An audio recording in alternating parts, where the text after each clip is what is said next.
Well, we'll see if anybody shows up in the room.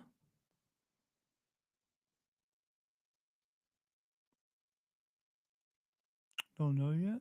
What's that?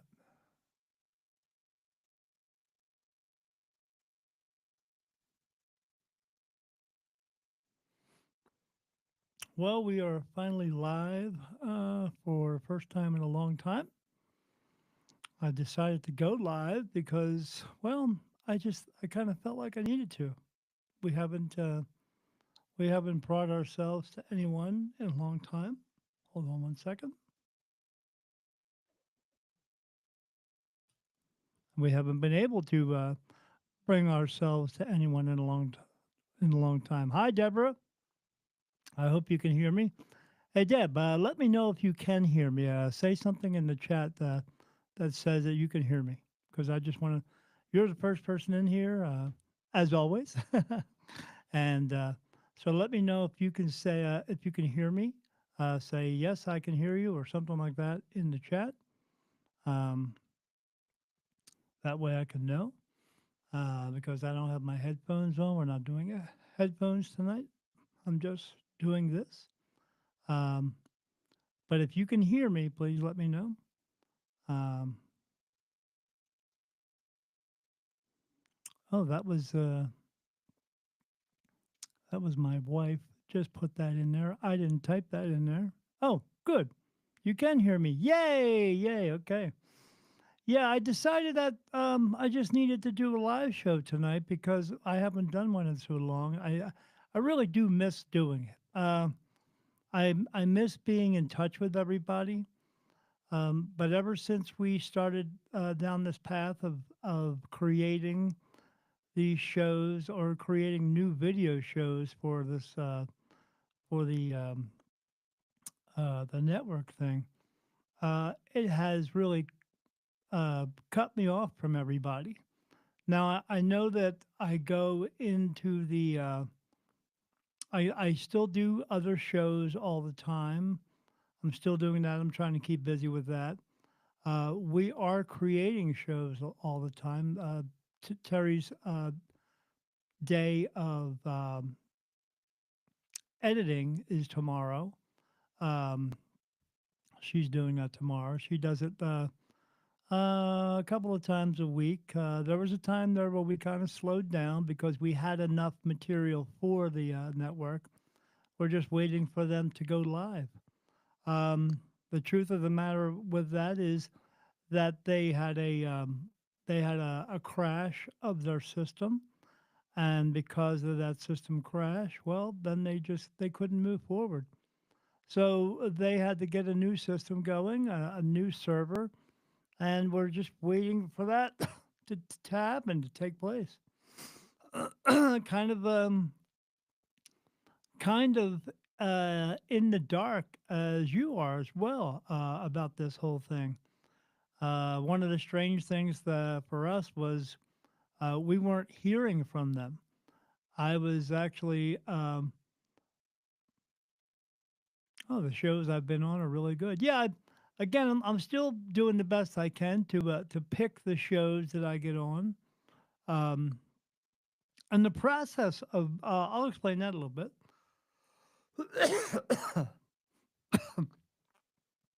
My voice is really dry today. My throat is. Um, getting on all the shows that I do, or all the shows that you see me get on, probably maybe about 25% of the shows that I actually put myself out there to. What it is I go into a forum on Facebook, uh, forums, different pages that are looking for guests, just called podcast guest or podcast connection or guest connection, those types of things. And I look for shows for that are people who want or need spiritual type guests.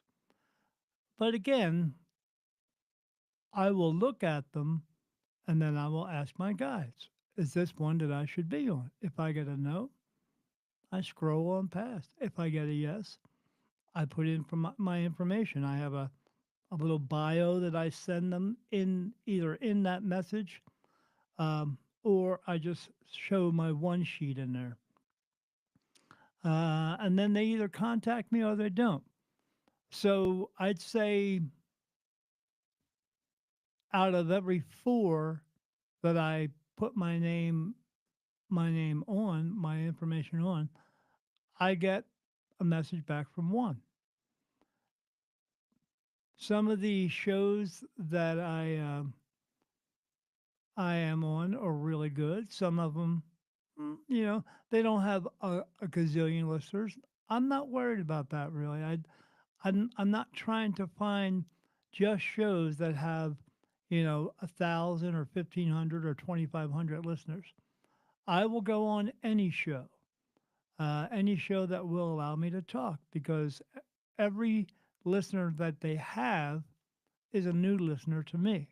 So I have been on um,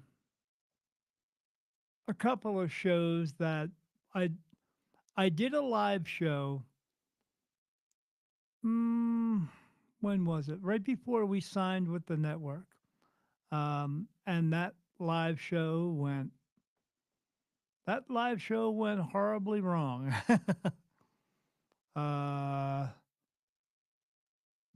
oh, hello, John. Welcome to this program. I hope you are enjoying the videos now. Uh, but yeah, that one show that I did really went horribly wrong in a sense where not with the host or myself, because I had a great time talking to this guy.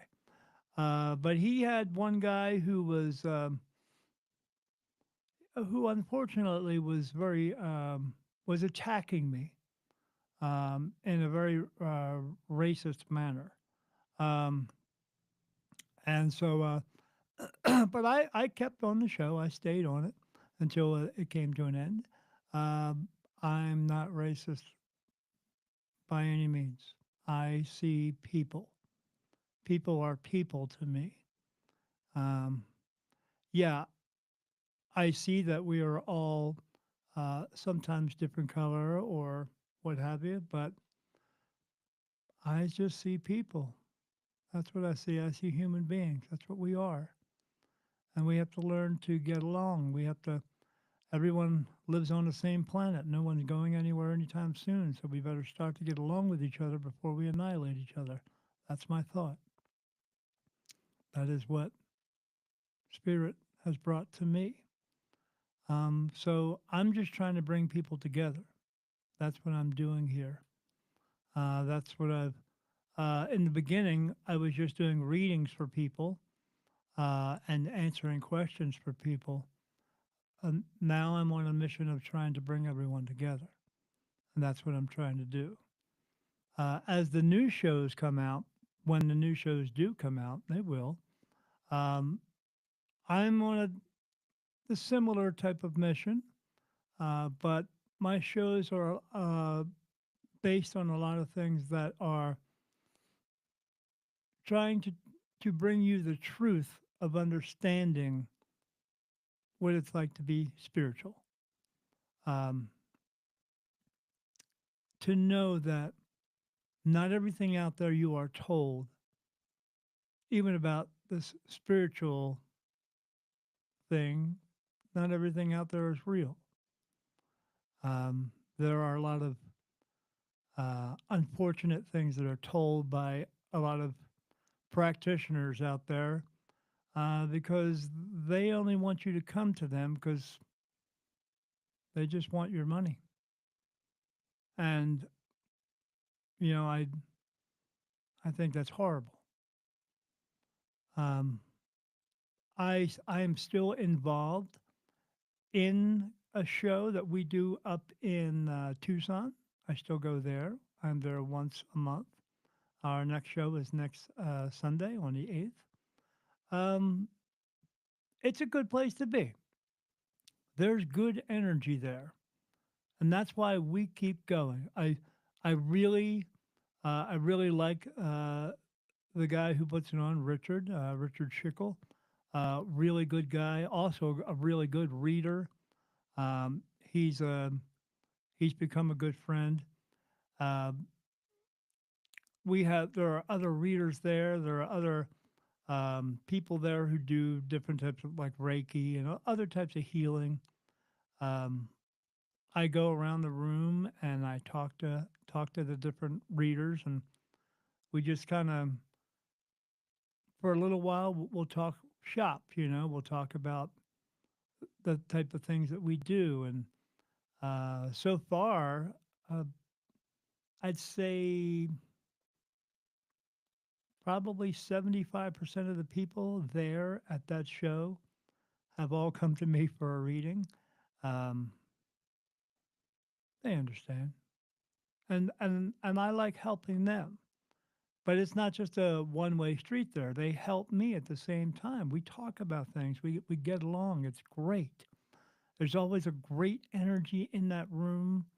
Um, but sometimes when we all start to get busy, um, even the last time that we were there, I'm so busy with helping all those who come to get readings with me.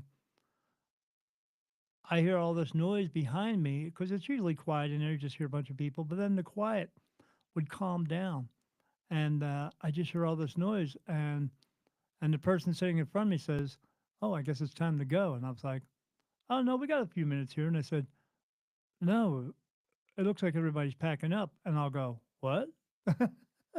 I'll turn around. Oh, yeah, I guess everybody's packing up. Everyone's leaving. It must be time to go. So yeah, I get so into it. I'm so focused, and I'm so focused on helping the people that have come to me for a reading. I don't even pay attention anymore to what's going on around me, um, which I think is important to do. So um, I'm just trying to help them as much as I can so that I can give them as much peace of mind and clarity and give them as much direction as I can so that they can get through their lives learning their lessons while fulfilling their purpose. That's what I always do. That's what I've been doing forever. I'm going to scroll up here because uh, Deborah said something. Deborah said, "Racist is definitely not what you are at all.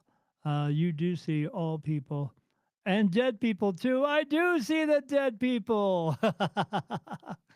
Yes, I do. I see the dead people. Um, that has that has really progressed as well. Um, yeah, I'm seeing things now that I still even have to ask questions for sometimes. I'm having things happen that even sometimes catch me off guard. Um, like I had an instance about maybe 8 months ago. It's been now probably. I was sitting at my desk, not this one, in my bedroom, um, with my computer there, and my bed is right behind me. So I turned my chair around and propped my feet up on the bed. I was going to take a nap. And when I closed my eyes, I saw a man in front of me. And where he was at, he had that bluish color to him um, that I knew he had not crossed over. So I started speaking to him. I said, "Hey, do you want to cross over, buddy?" And he looked at me and shook his head. And I said, "Why not?" And then when I said that, I had this like he imprinted on me a memory. He put it on me, but it was like being in a live action dream. Live action being I'm awake and I'm aware of my surroundings, but now I'm in his memory and he's standing there, but I'm him. So I'm looking, as if I'm him, but I am looking through his eyes. And I saw a man run past him and turn and point a gun at him.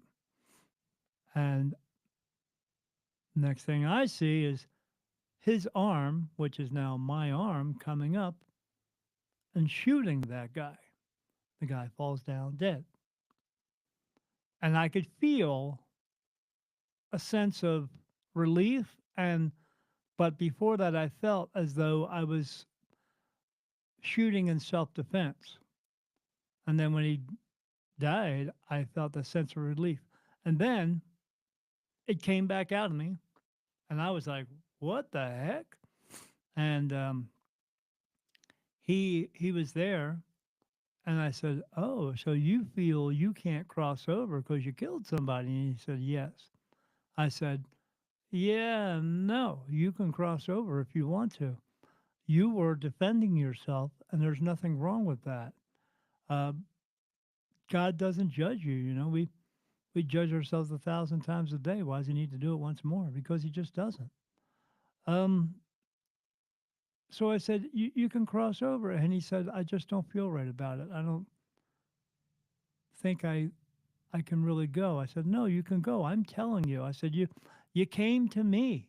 I said, I'm the light, you know, so that's what attracted you, the light of my existence. And that's what I am. I'm the light. I'm here to show you where to go home, and or you could just walk through. Um, but he just chose not to and said, I'm just no, thank you," and walked away. Um,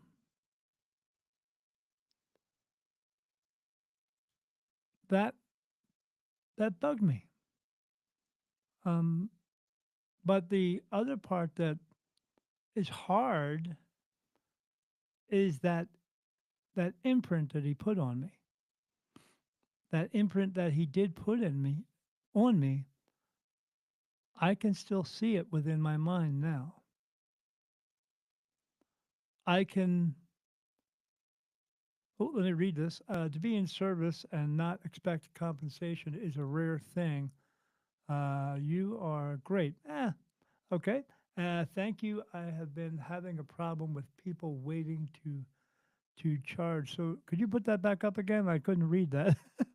Thank you, dear. Uh, I have been having a problem with people wanting to charge so much money. I know everybody has to make a living. Okay, you can put it away, honey. My wife is in the other room doing all that, putting the messages up because I can't see all the messages that are coming up. Um, oh, okay. I know to scroll down now. Here she comes walking down the hallway. I just figured out I can scroll down. I tried to scroll down earlier, but it wouldn't go down. So I got it. I'm okay. Thanks, babe. So yeah, I felt that guy's. I can still. It's now that imprint he put on me feels like my memory. When people ask me all the time or say to me all the time, "I wish I had your gift." No, you don't. You really don't. You don't. You see the cool part of my gift. You have no understanding of what it entails. You don't. You would have to live it every day.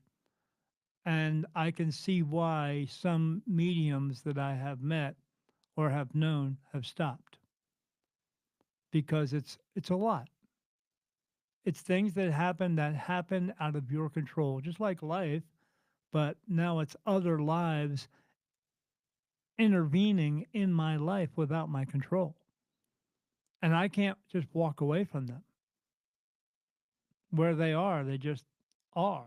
They're just there. So if I close my eyes or hear a voice come into my head, I can't keep that from coming in. It just happens. It just is. Now, on the other side of that, and I'll answer your question here in a moment, John.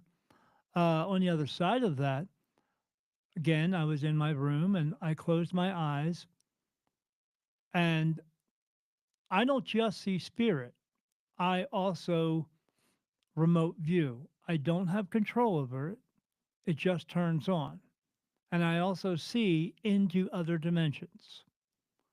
Um, so I saw a dog and a woman and a man, and I saw the dog cuddling up next to the woman, and then I saw the man throwing a ball, and the dog was going to retrieve the ball and bring it back, and go and get the ball and bring it back, and I was like, oh, I guess I'm remote viewing somewhere, and then that disappeared, and then I saw the dog in front of me. The dog came up to me and showed me the memory first without showing himself first. He was showing me something he missed. He missed being with his mom and dad.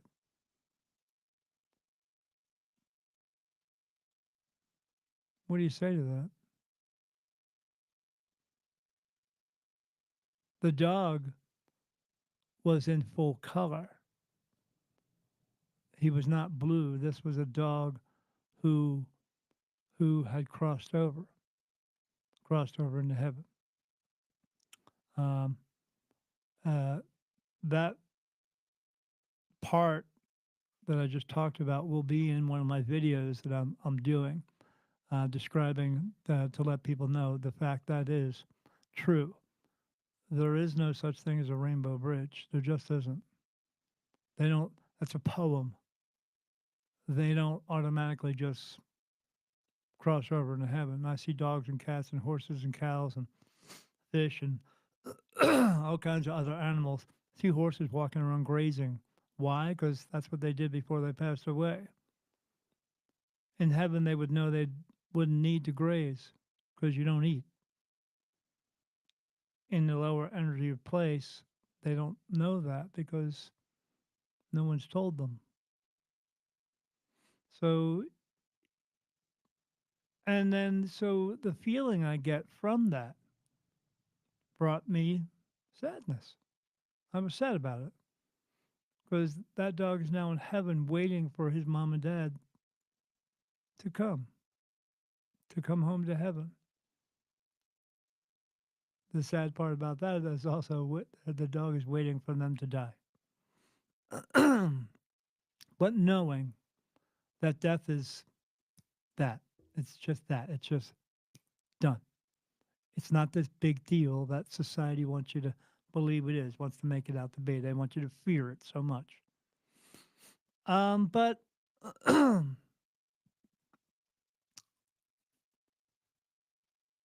to answer your question, John, a lot of them do charge a lot of money.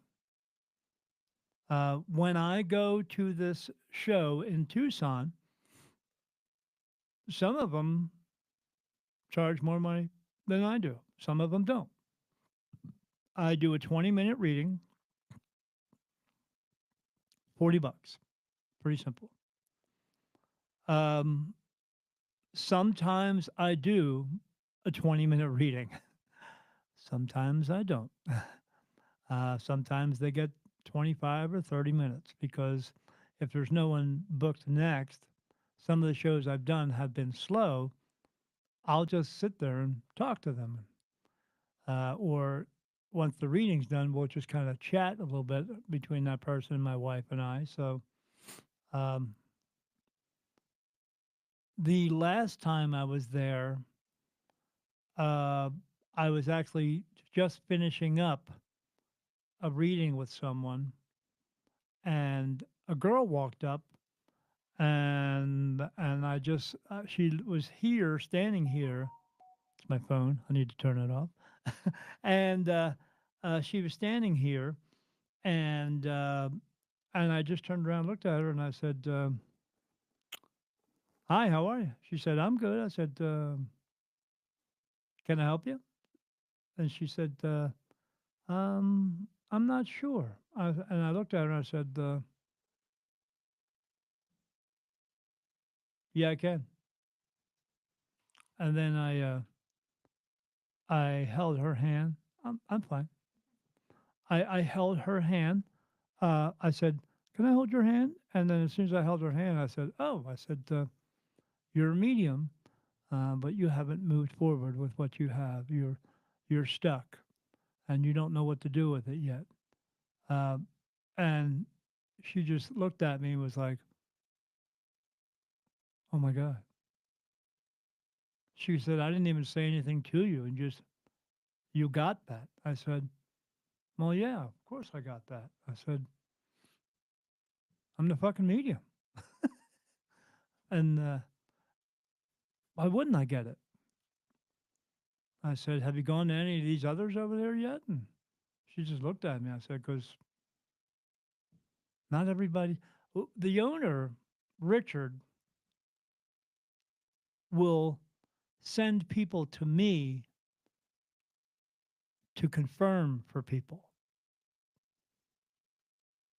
He said it in the last meeting, which was funny because we do a big circle, a big prayer circle type thing, hold hands, and he said, and anytime we need somebody to be confirmed that they have abilities, I just send them over to Daniel because he picks up on everything. I do.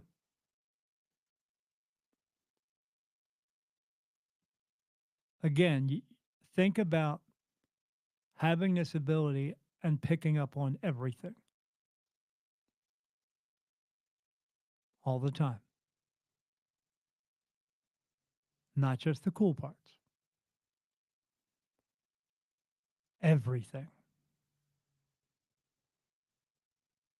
everything throughout the entire planet, the energy, and then still being able to live my life. Ask yourself, do you think you can handle that? Now, not every medium is that way, but it happens. I was not criticizing you. I was just saying you are great. Oh no, I didn't take it as criticism, John. Um, but yeah, there are a lot of them out there that that just they charge a, and I talk about it in my videos. I'll be talking about it in these new videos, how some of them are out there selling and charging you an exorbitant amount of money. I mean, I think it's ridiculous. I just, but they got to do what's best for them. I'm doing what I just feel is best for me. Um, so yeah, even when I do a personal reading with someone, it's $150, but that reading is 2 hours.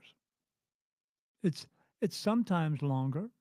The last reading I did was really long, um, but I didn't have anything else to do that day, so I just sat and I did it for a woman, and her daughter was there, was just going to sit and take notes, and I said, "Is that all you're going to do?" She's like, "Oh, well, I just was going to take notes from my mom." I said, "Why don't you just, you don't have to sit kind of in and out of the picture. Why don't you just come in and sit and I'll talk to you both of you."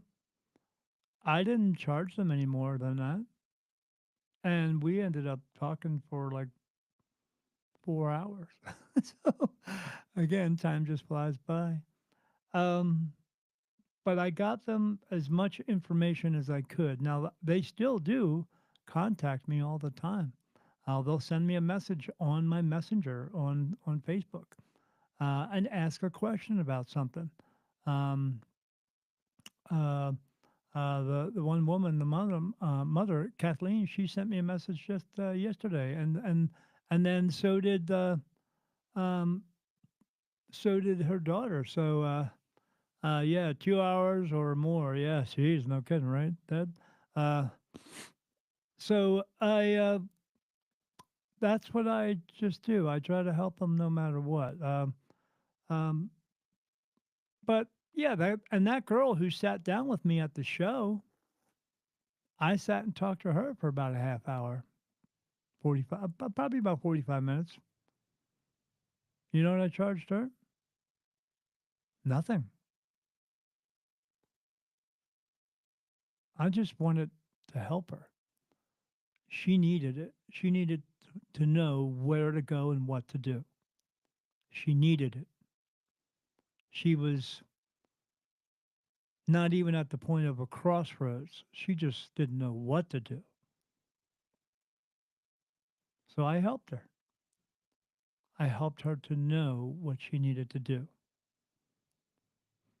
I had a moment come through that sometimes comes through that my guides will put in me to get a point across. That's happened on a few occasions. I have a close personal friend here in our town, and I was doing a reading um, for her nephew. And it happened then too. And that was about a little over a year ago. They put through an emotion through me that I started crying because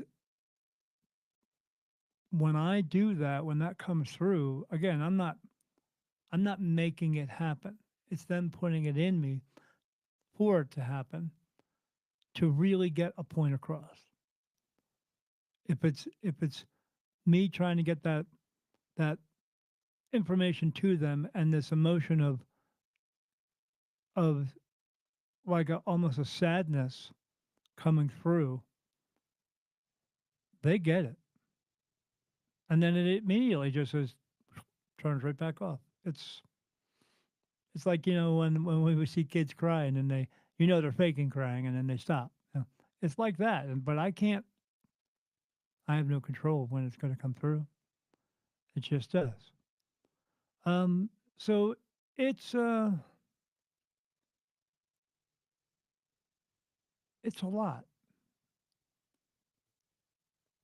But like I said on my page the other day, um, I talked about a meme that said about being calm, um, and you want to make decisions coming from a calm place. I get answers to my calm place because I'm calm. I'm calm all the time. Um, my wife um, had never really. We've been together for 11 years now, married 9. She's never really heard me scream and yell, especially at her. I'm not going to do that. I raise my voice. I raise it up to like it's very pronounced and look, honey, you know. Uh, but she's never really heard me scream and yell except for once, and that was back in April. Um, I had I went and got a car wash. And they said, "Oh, you can come back every day for 30 days. I'll put the sticker on there." I said, "Great." And you can get your car washed. Um, that's all he said. Well, they were charging my account once a month. He didn't tell me that part. He said, and so when I called him up, and the guy and I started to tell him what was going on, he said, "Well, look, sir." He said, "I said, I don't think you know what the hell I'm talking about, kid." And then I screamed at this kid because he would not stop talking over me. And he said, okay, sir. I mean, what? Let me find out." Yeah, yeah. His voice changed real quickly. And then I said, walked out in the kitchen. Uh, I wasn't angry, but this kid wouldn't shut up uh, until I shut him up. And that's the first time and I said, she says, "Yeah, you were screaming and yelling." I said, "Well, you know how you always say, uh, honey, that like if I have to talk a little bit louder or a little more stern, you think I'm yelling at you. I'm not yelling at you. That was yelling." She said, "Yeah, I've never heard that before." So, right. But yeah, I have I try to be. I'm a culprit of being having a very low voice, a very calm voice, very calm and low. When I'm at this event, um, I don't like a lot of noise around me, um, because it's a very intimate situation there. I always tell the person, or my wife tells the person, "Hey, we can talk. You can put this on your phone, record this on your phone." Really? Can I? Yes, you can, because I may say something to you, and may get into an emotional state. You don't hear everything else I'm saying to you. I want you to be able to pick up on all the information.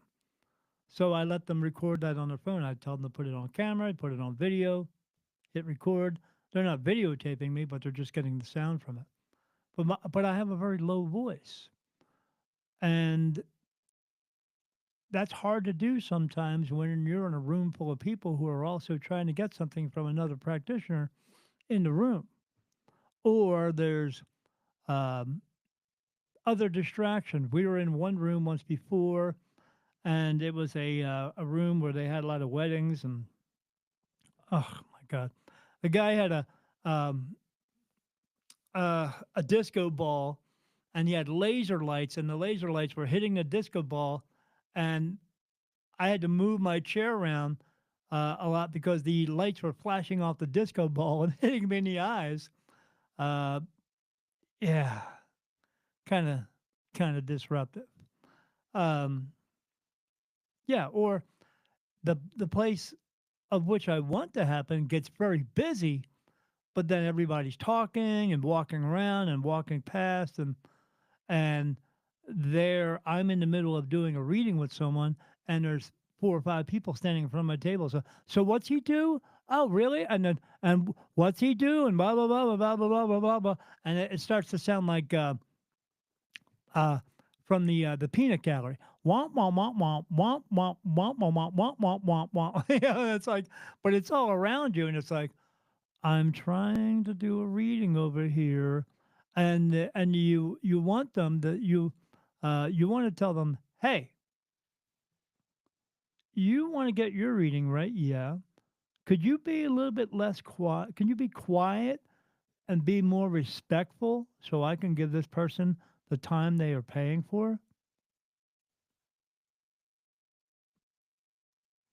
Because as my wife will tell everybody, I don't hold anything back. I just put it out there. That's the way I do things. And I want peace and quiet so I can do that with the person I'm with. But yeah, John, I get where you're coming from. And I get it because when I was first coming into this, I went to a festival, and some people charge 40 and 60 bucks. And there were some people there who were charging $175 for the same thing that the other person 2 spots away from them was charging, because they just, I don't know, they have an ego. That's what they have. It's funny how I see some people at the shows who are charging to do something for you that they cannot actually do.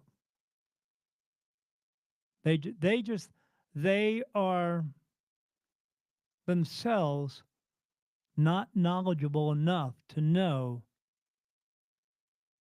or to not know that they aren't doing it.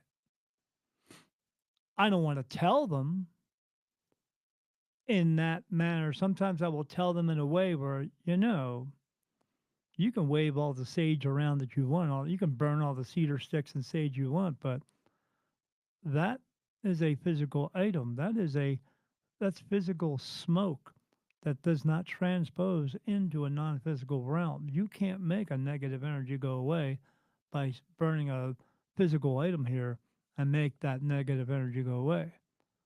That's not real. Well, how is it that they're able to move things here? Well, because energy can move energy, but they don't have lungs. They can't they don't breathe anymore. They don't smell. So they're not smelling what you're making you're burning and making go away. um, if that were the truth, then how come all the forest fires in the world haven't made all the negative energies go away? Because they just can't. So,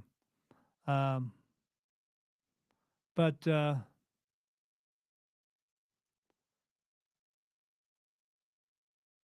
me read this. It says, yes, it's hard to control you. Right. Think you're going crazy. The lights to flash, his flashcard images, all of it. It's a lot to take in.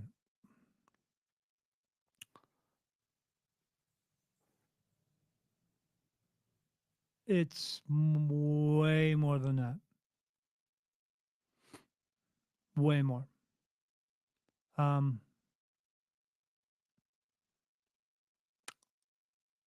I don't have enough time in the day to describe everything I see because I see so much every day.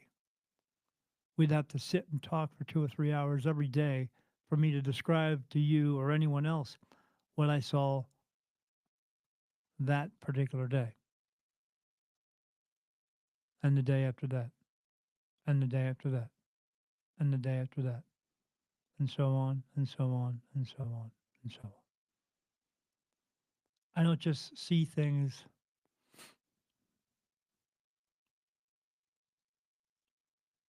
one day or maybe a couple things the next day. It's every day, all day. I saw something.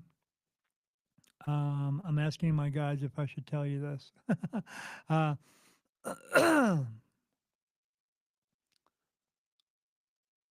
like with that I just did,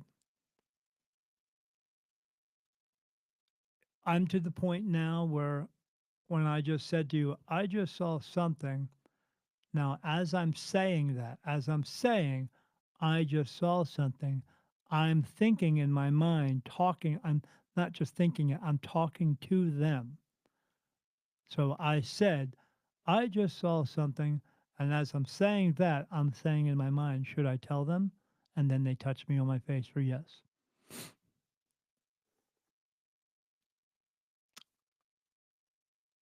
I'm in and out. No, that's what's a better way to say it. Um,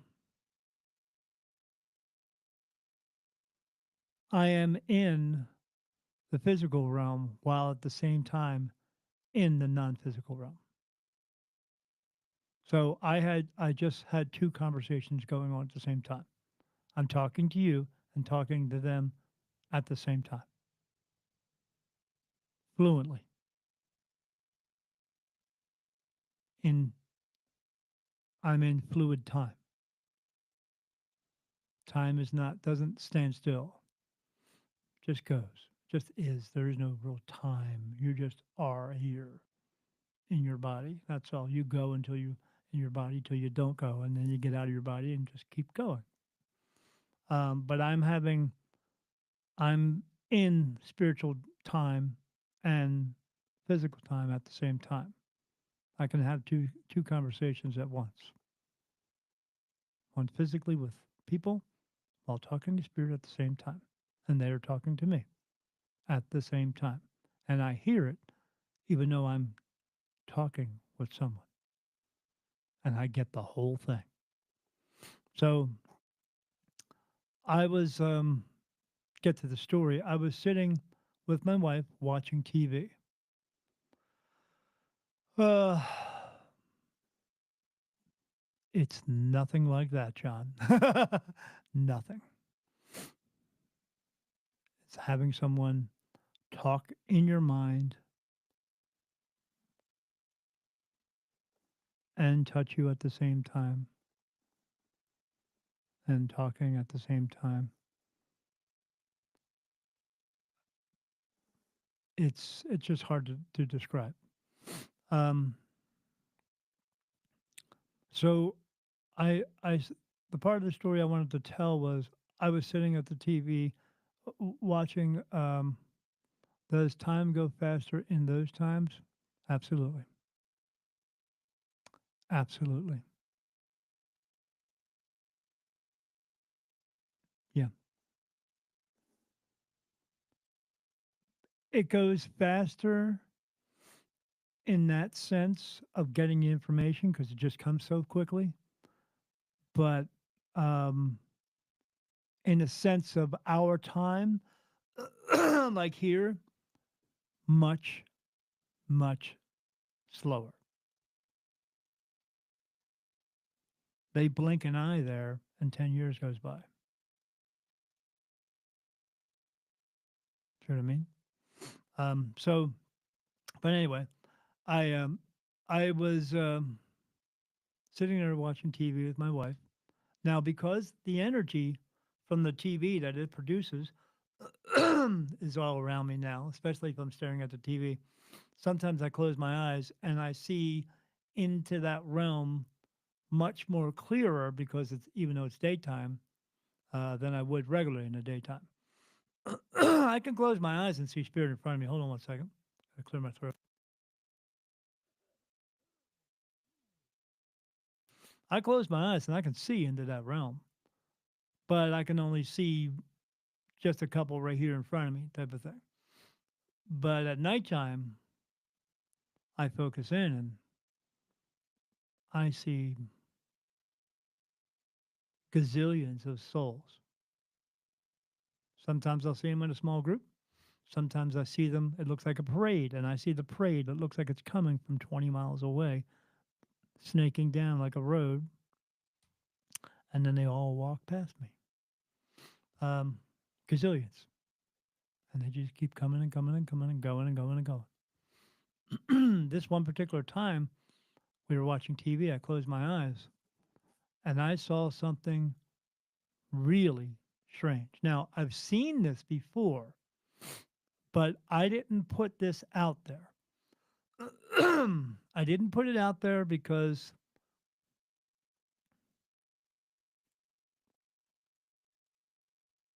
quite frankly, you just wouldn't get it. You wouldn't get it. You can't understand it. Unfortunately, there's a lot of things that I see, hear, feel, smell, taste, communicate with all that stuff. There's a lot of things that I am witness to unless you are seeing it for yourself. And I know you won't. I know you won't. And I know there are those out there saying, well, maybe if I develop, I'm telling you, you won't. I see them because my soul being the light. I'm there in both physical and non physical realm because they need to know where to go. They will come up to me, the light, and either go through or not. They can see me all the time. And because they can see me all the time, that's why I'm able to see them all the time.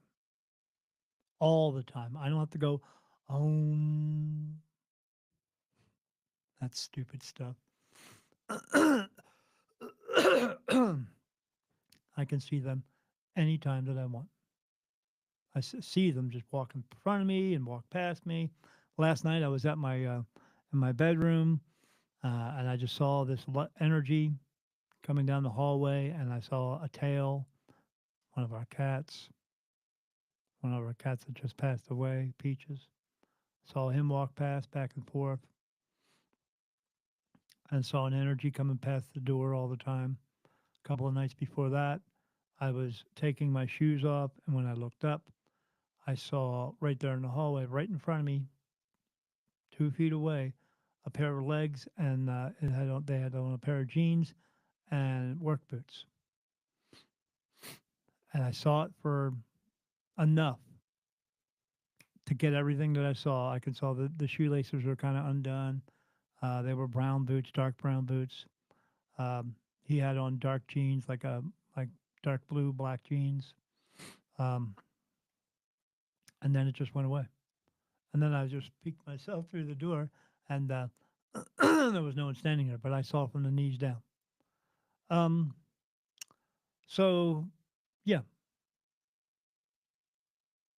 I just see, hear, feel, smell, taste, communicate always. This particular time, I closed. Now, like I said, what I saw this particular time, I had seen before, and I wrote it in my book. I talked about my archangels, my family,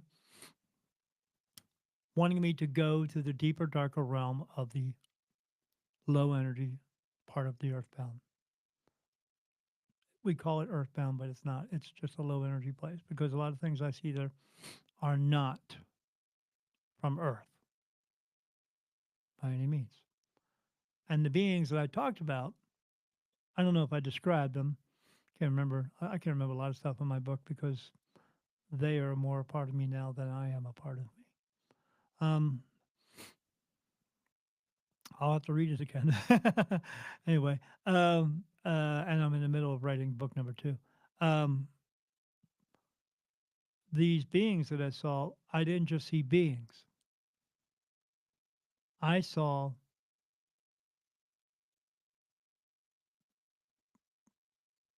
broken down, destroyed buildings. When I was there, I saw someone on the other side of like a wall and a broken window peering through at me. And then when I got closer to it, it ran away.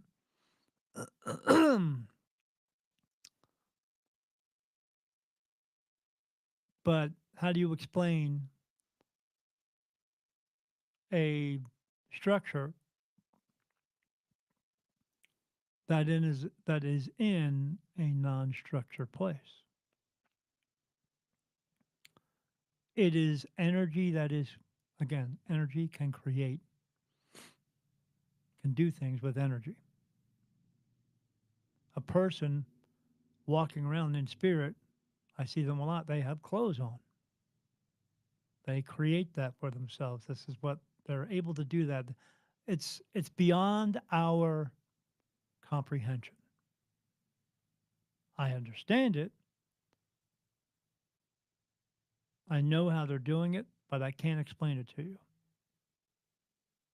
Because you'll be like, what the fuck are you telling me? It's too much. It's not something you need to be concerned with.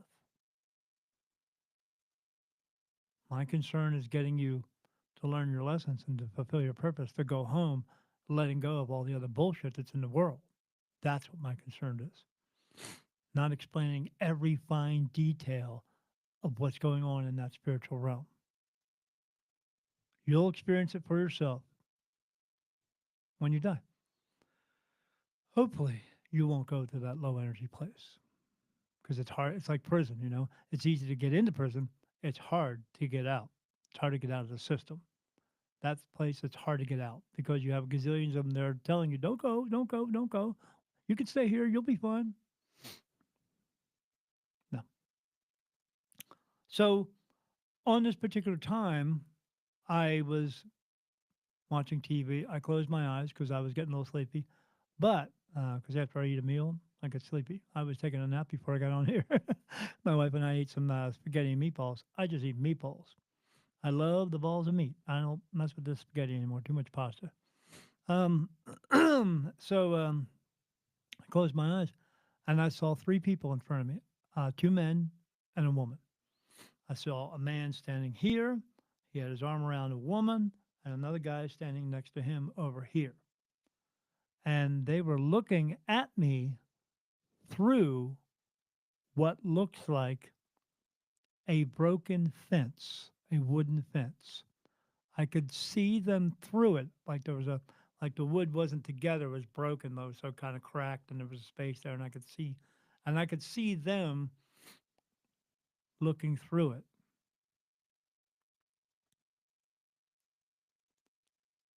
Strange part was, strange for me even, because I had to ask questions. The third guy, the second guy, who was over to the right of this guy, that my phone again, funny, uh, non physical, physical place, that board was blocking my vision to see this guy. And when I'm seeing them, I'm not seeing them through my regular eyes. It feels like I am, but I'm seeing them with my ability. Um, I'm going to turn my phone off here. Uh, yeah, my wife just mentioned to me in a post somewhere, so I guess she's probably telling people how to get here onto the page. Not everybody understands technology, myself included. um, so I see these people, and the one piece of planking is blocking me being able to see this guy. So I had to kind of like peer around, and then I could see him, and then it kind of cleared up. It's what I saw that's disturbing. She looked scared as shit. She looked scared. And that guy had his arm around her, protecting her, and he was trying to look strong. I can still picture them.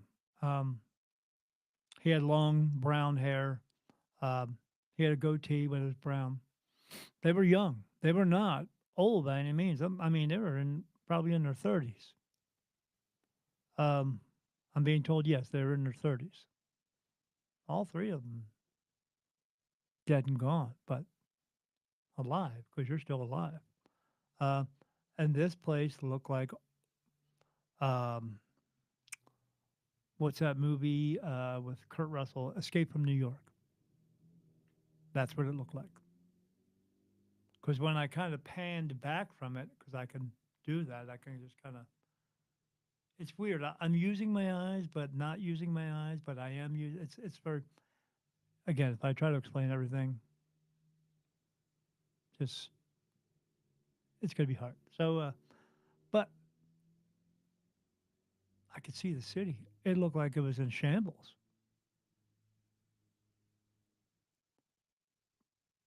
I couldn't see who or what they were afraid of, but these people were hiding.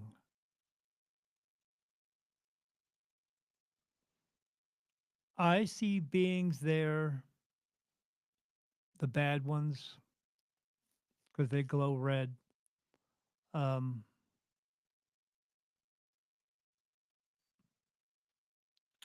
I know everything is not a monster. Okay. I know there. I know there's no guy, one particular guy, walking around with horns and a tail, torturing everybody. But I know souls are there, or that are being tortured. But they are not being tortured as punishment for what they did while being a human being or being on their world. They are being tortured because those other beings need their energy from them and are trying to subdue them so they can suck their energy off of them. That's what energy does. That's what these energies do. Now, not everybody there is a horrible energy. They are just there because they made a choice not to cross over into the light. They got all their memories back from all their previous lifetimes. They know they were hard. They know if they they went into that light once more, there's a possibility they might have to come back again. And maybe they just don't want to do that. So they don't. And they stay here in the earthbound realm, the low energy realm. They stay there. I'm telling you, it ain't great. It's okay. I've seen old ladies there and older men there. I've seen many children there.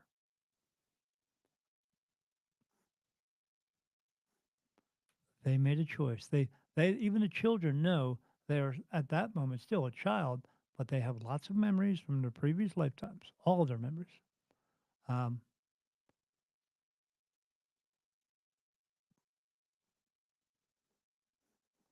they don't want to, Deb. You would think they would. I tell them all the time, "Do you want to cross over?"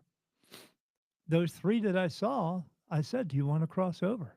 Said it in my mind because my wife was watching TV. I didn't want to bother her. They did not want to go. They don't want to have to come back. I guess it was more. It was easier for them to be on the run from whatever they were running from than it was to come back and live another human existence again, all over again. Now, some of those existences are okay, but not all of them are great either. I just had gallbladder surgery. That was not fun. I've had two back surgeries. Not fun. I had years ago my problem in the hospital. Had my big toe removed because of diabetes. Not fun. Had the ball of my foot removed with that. Not fun. My balance is horrible. Not fun. Tripping, kind of whoa, stumble and fall all the time. Not fun.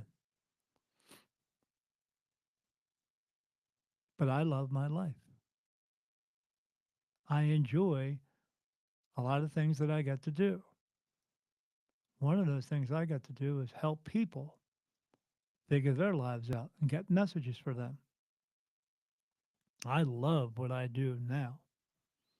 Not that I didn't love my life before that, what I was doing in my life, but I get to help people every day. What's wrong with that? Nothing. But to have the ability that I do, I'm not opening up the best can of chicken noodle soup you think. I'm not. Opened up the worst can of worms you could ever think of.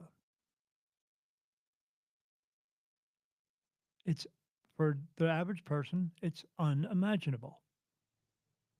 I can't explain it all. So even when I saw that happening and they didn't want to go, they finally left and ran somewhere else. I couldn't even get them to cross into the light and go home to heaven. Maybe they didn't have to come back again. Maybe they actually got their purpose fulfilled and could go home and stay home, but they won't know unless they do it.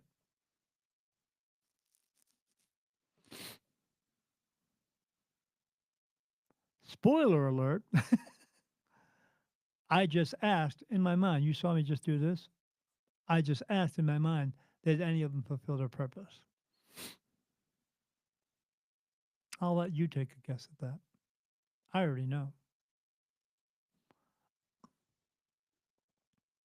So yeah, it's hard doing what I do. It just is. But like anything in life, you either learn to accept who you are or you don't.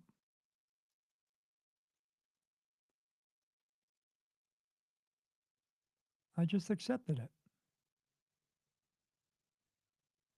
My wife just put up says, if you just tuned in, welcome. Go ahead and ask your questions. Absolutely. I don't want to just sit here and ramble on my own for another, I don't know, 45 minutes or so, because I'll probably stay on here for a total 2 hours. It's already been 1 hour. If you have a question that you want to know something, absolutely ask. It can be spiritual or non spiritual. I can get an answer for you. All you have to do is ask. Yeah, so I'm witness to it every single day. I'm you can ask all kinds of people who I have a group called the Spirit Medium Daniel Group.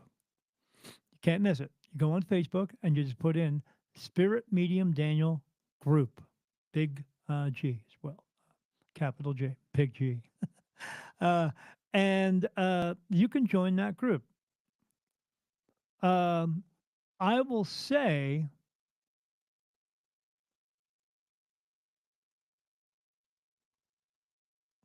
Hi, Daniel and Terry. Am I still on the path destined for me? Um, there is no destined path. Okay. I'll say it in that way. There are choices. You can make choices for that path. Biggest example for you, Kat. I could have chose no, meaning when this was coming forth for me, I had to have that big talk with God and decided to move forward. I could have decided not and said, I'm not going to do this. God, I don't want to do this. I don't want any part of it. I could have said that. They wanted me to do it, but I could have said no.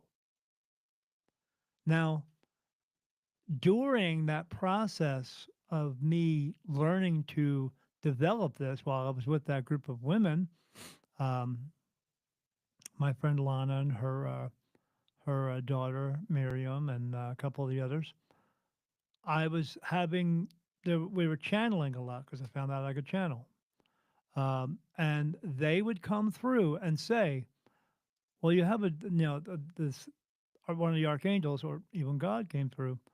But he didn't say this, but the other archangels would, and Jesus said, "You have a choice, Daniel. You can say yes or no. You don't have to do this." And they would just cut it off of that, and I would say, "Yeah, I know, but yeah, I do. I have to do this."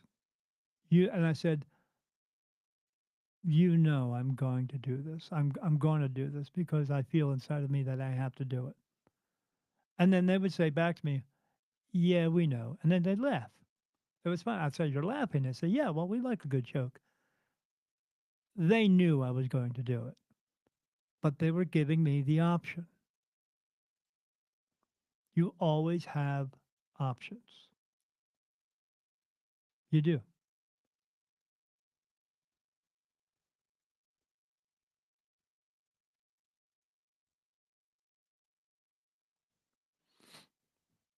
Deborah, you're always at that point of getting people to pay you for it.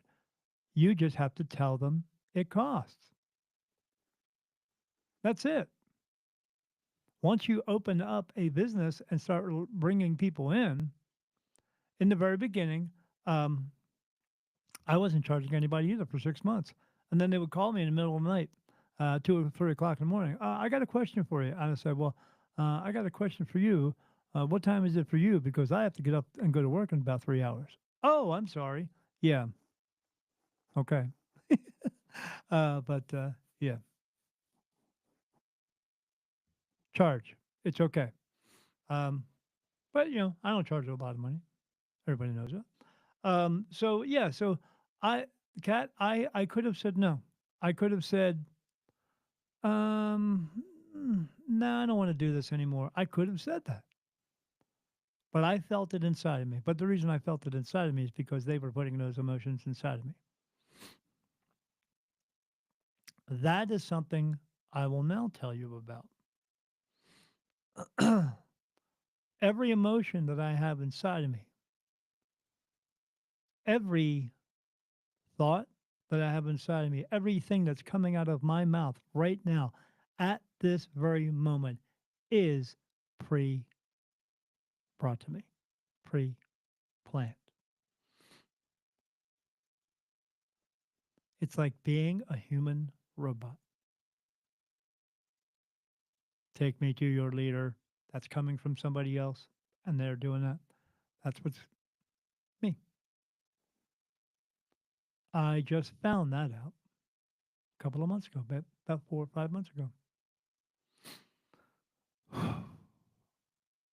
Every thought, everything about me comes from them.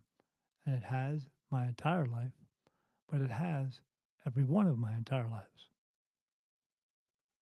I'm still doing human things, but it's like I'm programmed to do them. Think about that. Let that sink in. You feel as though you are you, but you're not. But at the same time, you feel as though you are. Wrap your head around that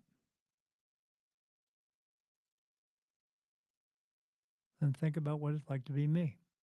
And then, g- like being the person getting that information, would that drive you crazy? It made me think a little bit and go, that's strange. So, but I just said, okay, and just went on about my way. Deborah says, we definitely don't make a lot of money doing this. No. Well, for some people, I know some people who charge 400 or 500 bucks an hour. And if you go over that hour, maybe a couple minutes, not a big deal. But if you go 10 or 15 minutes over, then they start charging you again. Oh, by the way, you went 15 minutes over, but you had something for me. Yeah, but you asked me a question. I know people who will charge you if they are sitting on the toilet thinking about what they're going to say to you because they got an answer right then and there. They'll just, like lawyers do. For every moment that they're thinking about you and something they have to tell you, that's a billable hour. You got to watch for them. I'm telling you, there are a lot of them out there who are snake oil salesmen. They are, used car salesmen. It's a shim sham flim flam. You remember that from the 70s? There's a lot of them out there. It's not me, that's for sure. But yeah, this is all a choice. Your life doesn't have to be written down and then you have to stick to it, Kat. You are able to make choices. Now, like I probably said months ago, I know I said it months ago. It's been months. Again, time is just all the time. Um, I know I've spoken to many of you who have a similar ability to mine, meaning you would be working with archangels. But archangels aren't going to wait around for you. They wanted you, when you got told that that's what you have, they wanted you to act on it right then and there. um, I will give you a prime example. So I had a woman I did a reading with, won't say names. She came to me. She has a similar ability. Now, I'm going to say this as plain as I can before I get into that. No one has my ability. You just don't. You will never get it. You will never get the kind of the ability that I have. It's not meant for you. It's meant for one. It's just meant for me. I didn't say, "Oh, I'm not walking around going, "Oh, I'm the only one because I am the best at this in the world." I'm not. It's just this is what I do. There are other mediums out there who do other things that I don't do or can't do. But I'm not meant to do that. I'm meant to do what I do. But I do know I have all the archangels with me, all of them. And they're not men with wings and shields and swords. To describe everything, their meaning and what they do, be days, weeks. Can't. But I know no one else out there has what I have. They just don't. And I'm not being arrogant. They just fucking don't. Simple. But there are some out there who could work with archangels. And I will tell you that too. There's a lot of them out there who say they do. They are fucking lying to you. I always ask them. So what's it like to be touched by an archangel? Oh, Daniel, feels like a feather's touched me. You're fucking full of shit. They don't have fucking wings and shields and swords. Some of them may have wings, but that's in from their previous incarnation, but they're not flying anywhere. Nowhere to fly. No wind beneath their wings to fly. Make sense? Um, I've explained it a million times on different podcasts. And they touch me; it's real cold, and all touches all over my body. And the next day, I'm throwing up and shitting everywhere. That's what it's like to be touched by like an archangel. Do you want that? The energy they have to lower their energy to even touch us, but that energy is still so strong. That's what it does to you. And when I ask them, so what did you experience? Oh, just feels like a feather. I know they're full of shit. And then when I explain it to them, they go, "Oh no, that's not what I felt." Yeah, because you have not been touched by an archangel. You do not work with archangels, and you need to stop telling people you do because you don't. Again, most of the time, they just didn't even understand it. They don't even know what archangels look like. So, yeah. But when I was talking to this one girl, um, I tell them everything they need to know of what's going to take place, what needs to take place in their lives in order for them to work with archangels. And it's a lot. They have to change their lives. Like my wife put up on the screen, it's a huge commitment. You would be working for God. Do you freaking understand what that means? Today was a beautiful day outside. 75 degrees. You think that's kind of cold? That's great here over in Arizona, where it's usually 100 and there's no humidity. And I wanted to go for a ride on my bike, but I felt inside of me, I just didn't know where I was going to go by myself. I just didn't feel like, I don't know. I don't really know if where I should go. And so then at that moment, I said, "Can I go for a ride on my bike today?" No. So you don't want me to go anywhere at all today on my bike? No. Okay. So I didn't. I didn't. And then got this overwhelming feeling that I needed to do this tonight. That's why I'm here. That simple. So yeah, when I was talking to this girl, I told her everything that had to take place in her life to change. Everything that had to change in her life. What I will tell you now is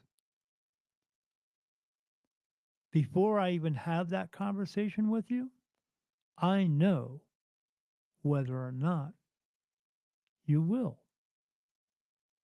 If you will change your life or if you won't. If you will move forward with it or you won't. Again, everybody wants my ability. They don't understand how much it entails. I know before even having that conversation with you and having that reading with you if you're going to do it or not.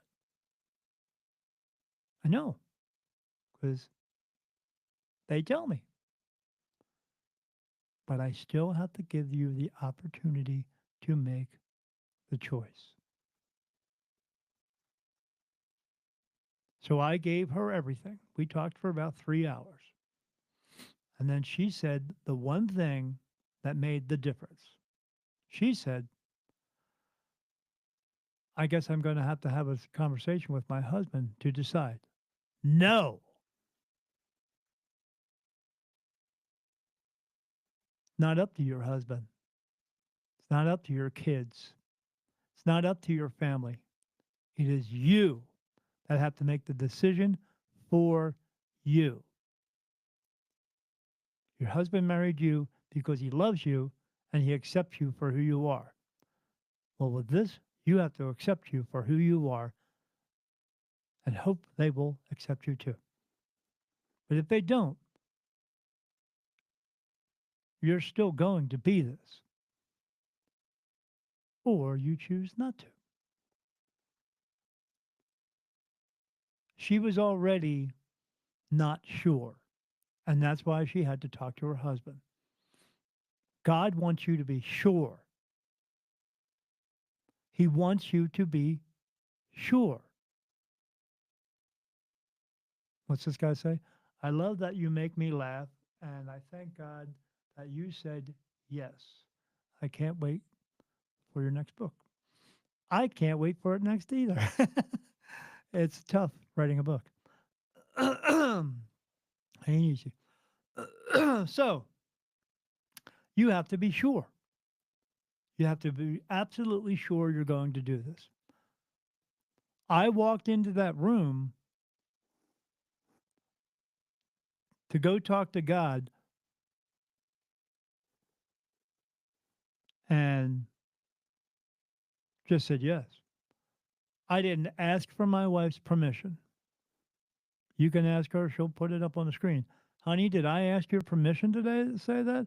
We had to talk about it on the way home, but we were talking about how I found out, I'm a medium. Oh my God, what the heck? This is crazy. Now I got to have this talk with God. I'm, and when we got home, I said to my wife, how do I didn't say, honey, should I say yes or no?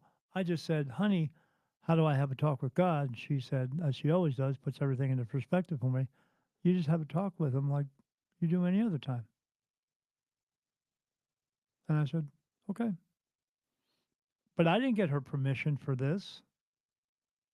I just went in and made my decision for me. That's what he wants you to do. And I'm going to say this, it is going to sound arrogant, but I'm going to say it because this is how I feel about it. If you don't have the fucking balls to make a decision for yourself without having to ask anybody else, as I always tell people, stand up or be owned. Just that simple. This is something God wants you to do. Everybody wants answers from God. I get them every single day, all day long. But it's a commitment. God tells the archangels to tell me not to take a ride on my motorcycle today. I don't. Sure, it bugs me a little bit, but I don't do it. It didn't bug me for much, maybe about this much. I just don't. I'll do something else. No big deal. It doesn't bug me anymore because I've learned okay. Why? Because I accepted who I am, and what I need to do. Not just for me, but what I need to do for him. Because in order to be me, in order to go where I go and do what I do and be what I need to be for not just me and my wife, but for everyone else, I have to listen, trust, and follow through with everything they tell me to do and follow through and do it. So I can be right with myself in order to be where I need to be, in order to be what I need to be, in order to do what I need to do. There ain't no, well, honey, so what do you think about this? Or, let me call my brother. Let me do like, what's that TV show? Let me get a lifeline and, no, no, total follow through. Correct. Thank you, honey. Um, that's what it is. So the moment she said, "Oh, I got to talk to my husband about this, my family, and decide what I'm going to do," although afterwards she did tell me, "Oh, I sat in my shower and I cried and said, God, please, please give this to me." He wasn't going to give it to you. He wasn't going to give it to you because you had to go ask permission from someone else. No. Now she could go on and still be a medium, but anyway, she messaged me and she said, I told her, I said, he's going to bring you some tests. You have to listen, trust, and follow through with every one of them. Just do it. Like, the sneakers people. Just do it. She didn't do it. She told me she went to the mall or went to, to a store, got to a parking space, and before she was about to park straight in, she got an overwhelming feeling that everybody tells her, the overwhelming feeling. I should not pull in straight. I should back in. Well, she pulled in straight. She went into the store. Her and her husband came back out. She got in her car, turned the key, nothing. Battery died. She called her father. He came so he could jump the car. They had to wait a couple hours waiting for people to move their car so he could get his car in the right spot so he could jump the battery. She said, I think I screwed it up. And I said, yep, you did. She said, so when's my next test going to happen? And I said, what do you mean next test? Isn't he going to just give me another test? No, why would he? What do you mean, why? Why would he? You couldn't do one simple fucking thing. He put it in you, and you just went to him and said this. Basically, you said, I ain't got time for you today, God. I'll take care of it some other time. That's what you said. Why would you do that? Where do you think those overwhelming feelings come from? It's coming from your soul, coming from your spirit guides, coming from a wonderful place, getting you to see if you'll do what he wants you to do. One simple little act: turn your car around and back in. And you said, no. Why in the hell would you think he would just give you another shot?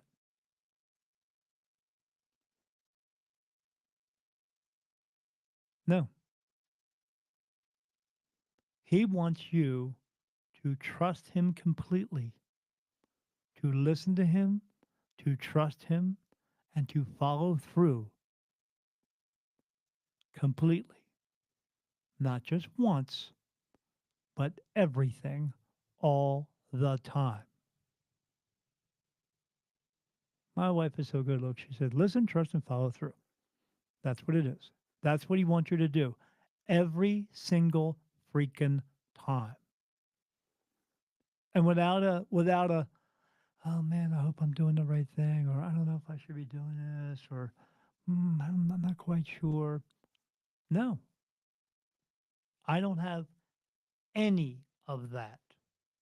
None of it. He tells me to do it. I just do it. Simple. Once you get used to doing it, simple. Okay. And she said, so it's not going to happen yet? No. And I've told her, you've run out of time. Because I told her, you have time, but you have time, you have to think over that decision for yourself. You have to just want to do it. You have to be where I was. I was at rock bottom. I didn't know where else to turn. Even that lady, that medium, told me all this stuff. It wasn't her decision to make, it's mine. So I made it. Here I am. Still listening, trusting, and following through every moment of the day. I don't get to pick and choose. You don't get to pick and choose with God. You don't. People still pick and choose every frickin' day. Don't pick and choose, Deborah, to, oh, I'm not there yet, to, yes, you are. Stop doubting yourself. You can't be the person you are meant to be, which is doing this Reiki, by doubting yourself. Stop doubting yourself today. You can't be on the path that you are meant to be, Kat, by asking again, am I still on the correct path? You should know you're on the correct path.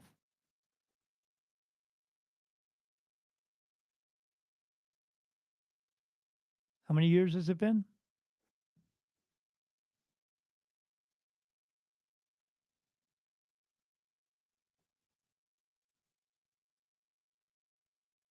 Ask them yourself. Ask yourself. Put your hands on your stomach. Listen to your soul. Am I still on the correct path?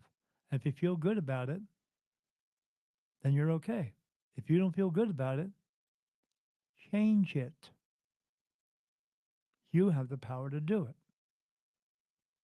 I can't change it for you. I can give you the advice on how to change it, but you have to make the changes.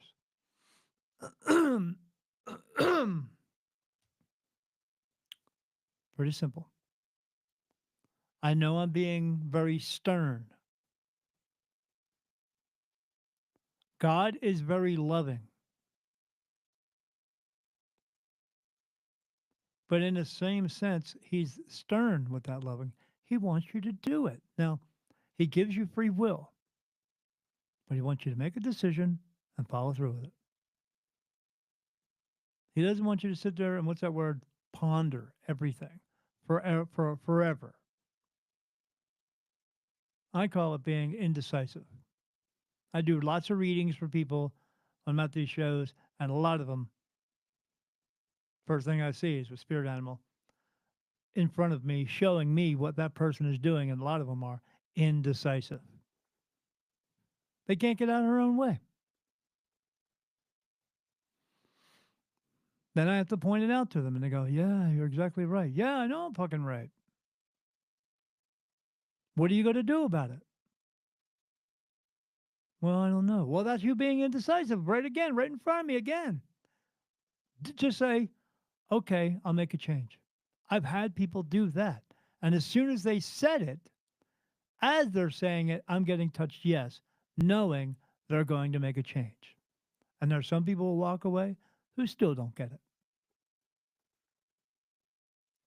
As I always tell people, you're not paying for the reading, you're just paying me for the time to give you one. Whether you do anything or not with the information is up to you. You came to me to get you the information because you are not able to. I used to allow people to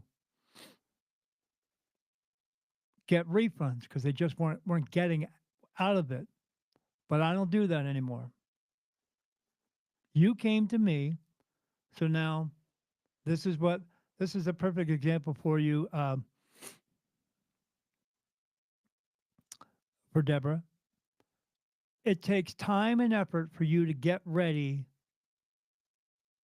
to do that. To so you got to get yourself up in the morning. As I tell people with spirit all the time, shit, shower, and shave. Do your daily routine, and then that person comes to you. So you're getting up before and getting yourself ready to do this. You set the table up, Deb, and you get everything prepared for them. You're doing all that for them. They walk, you do the session, they walk away feeling much better, and you don't think you're at the point of charging them for it? I do. I've done well over at this point, like over 220 podcasts. I got one coming up. I have a guy I got to talk to tomorrow about being on his podcast because he wants to see if I connect with him. And the last three people that I had those talks with, within a couple minutes, they go, "Oh, I'm feeling. Yeah, you're the guy. Yeah, I keep telling you, I'm the guy. I know. I know I'm the guy. I'm going to talk about things, but when you hear them on the show, you're going to be holy shit." you're way past that just being the guy. Yeah, I am. I got 200 something videos that you can watch me being the guy you need to talk to. That is not arrogance. That's just the fucking truth. Just is. But yeah, I've been on over 220 shows because I'm the guy. And if you need that information, that's where you're going to get it from. I got to get up early to do that. Sometimes those things are at 10 o'clock. I get up always 2 hours before I have to do anything. And I mean anything. If I'm going on a ride with my friends on my motorcycle, and that ride is meeting at 8 o'clock, I get up at 6 o'clock in the morning. There's a method to my madness. I'm getting up, getting myself awake, go take a shower, get out of the shower, go feed the kids, the cats, go back to my room, start putting my lotion on my feet, my legs, get my compression socks on, get my clothes on,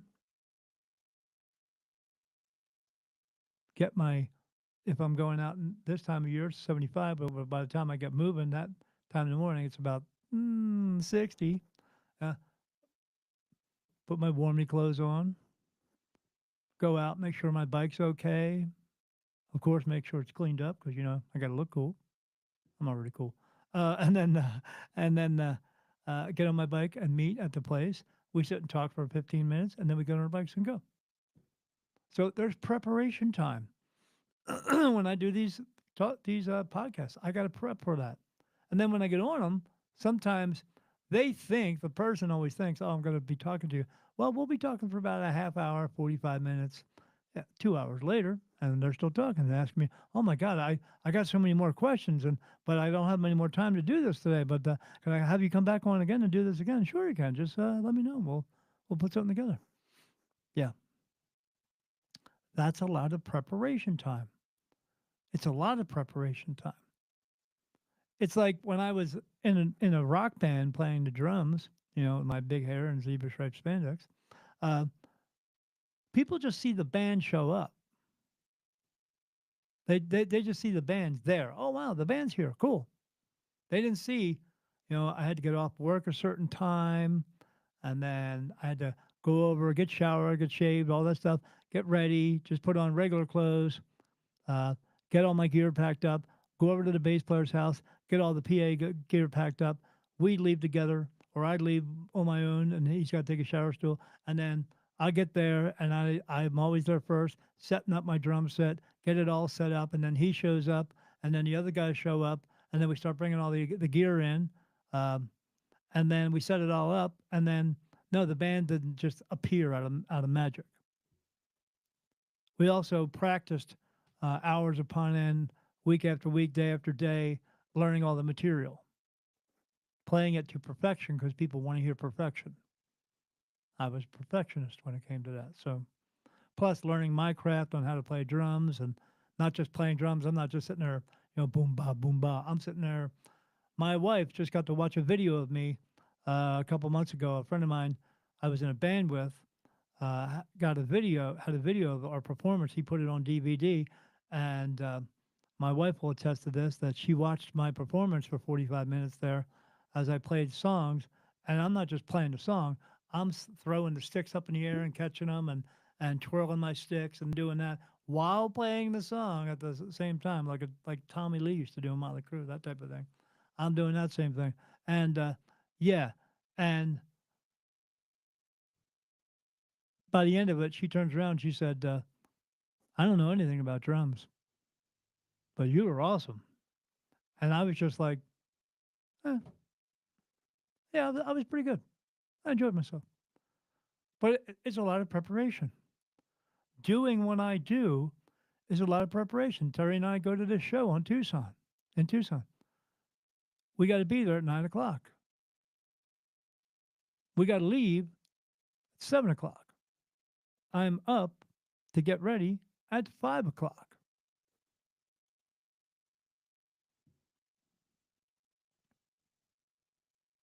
Hey, so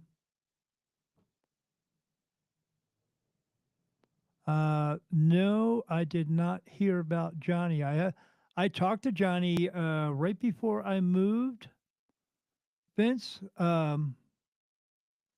And then I sent him a text message. Um, Probably, well, it was sometime earlier this year. I sent him a text message and he said, "Who's this from?" I said, "It's me, Daniel Jackson." He's like, "Oh, hey, Daniel, what's up?" I said, "I didn't get a chance to see you because I was planning on making a trip to go up to Jersey and see him before we moved, but it got so busy with moving, I just didn't have a chance, and I just wanted to say hey to him." But no, I did not hear about Johnny. So, tell me what happened. I know what happened to him was not good. I just asked in my mind to them was what happened to Johnny Good, and I got to know.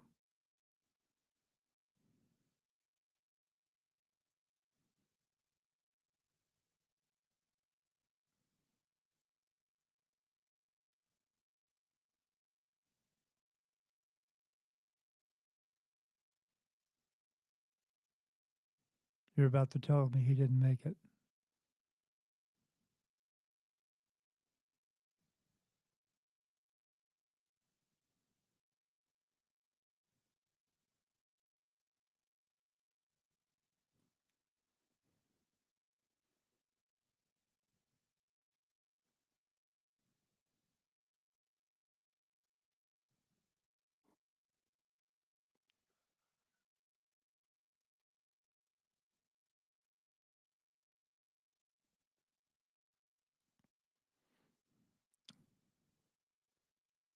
I guess I was right. I don't guess I'm right. I'm always right.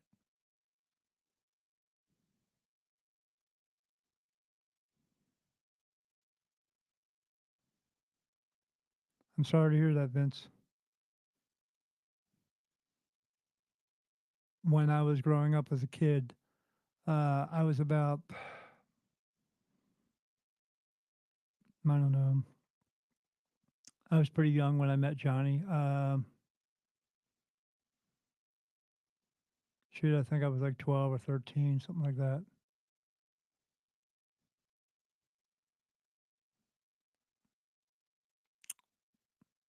Me and I met Johnny at this park, and I was at, I met him and Mike, and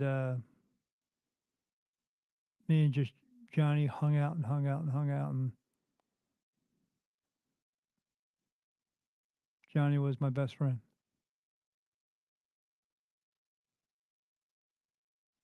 Unfortunately, like anything in life, we lose touch. I was back in 2008, 17. Yeah, 2017. I went to see the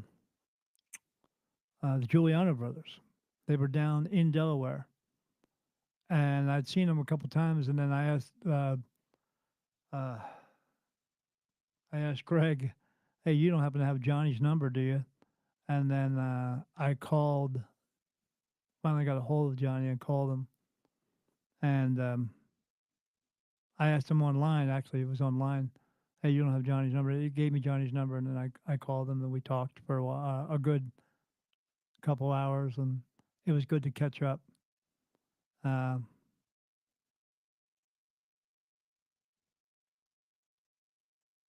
he was just the sweetest guy,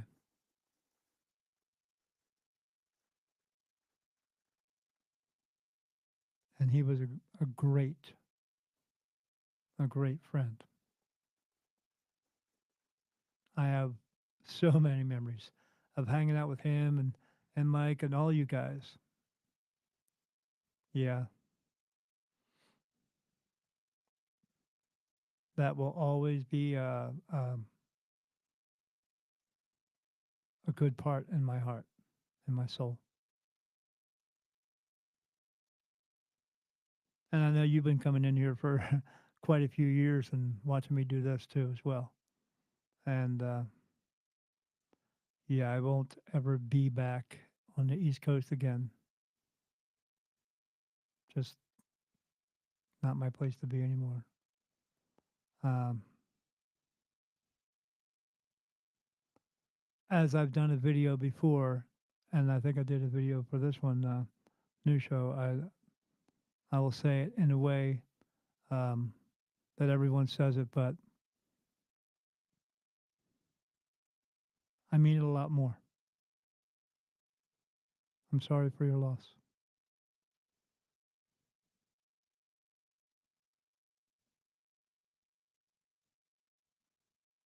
You had a good brother, but he had you too. Sorry to hear that, but it's okay. He crossed over and went home to heaven, and when I go home, I'll see him again. We will all see each other back there. We will reminisce of the time that we were here in all of our lifetimes, and we will we'll laugh about it then. Thank you for telling me. Thanks, Vince. Thanks, baby. He knows what that means. Ooh, I never got to meet his wife, but the last time I saw Johnny, uh, him and I talked about this. The last time I saw him, uh,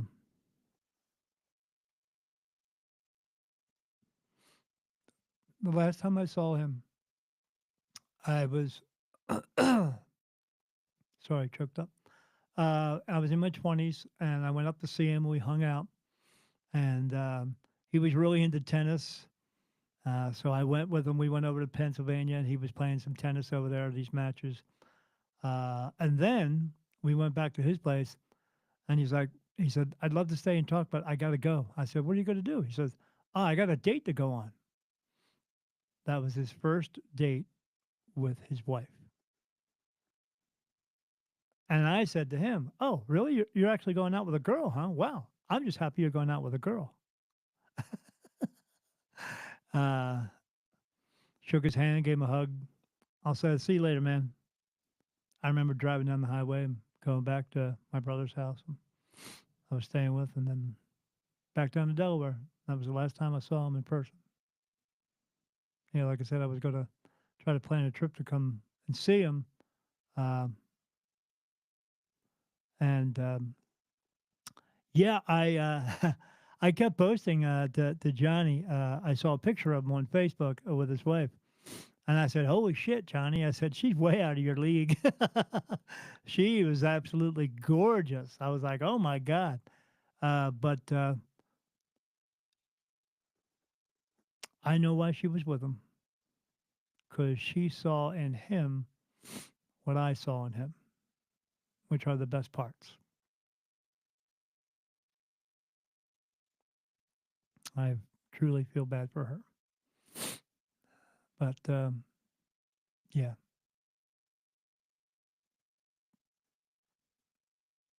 he will be missed.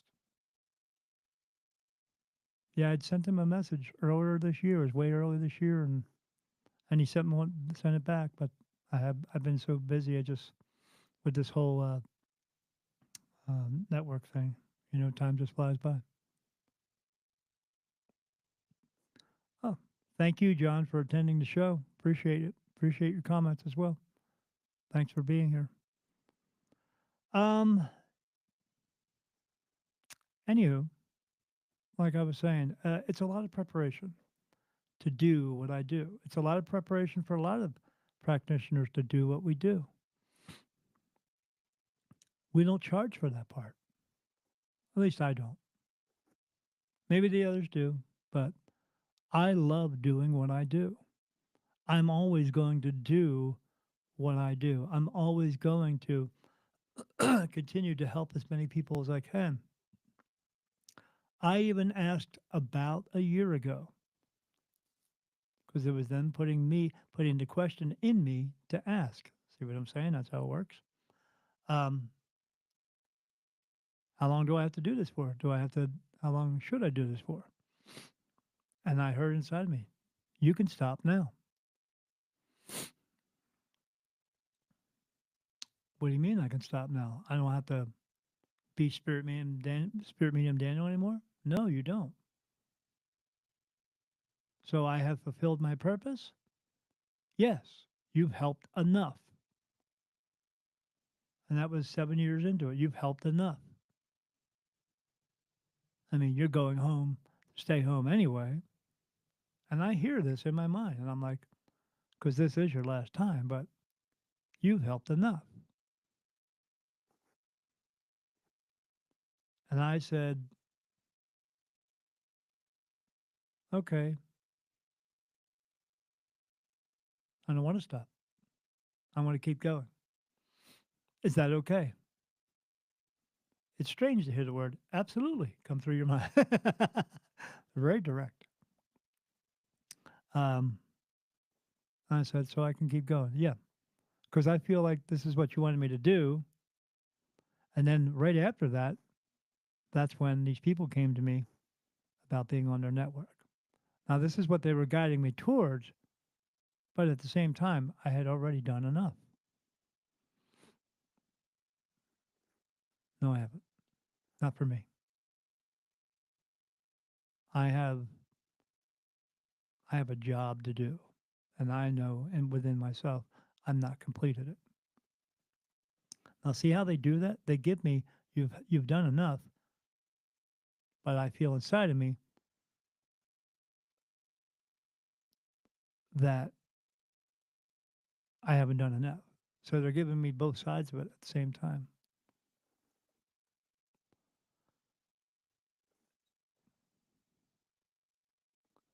Yep, I do remember that. Rivergate Park, man, that's where I met Johnny.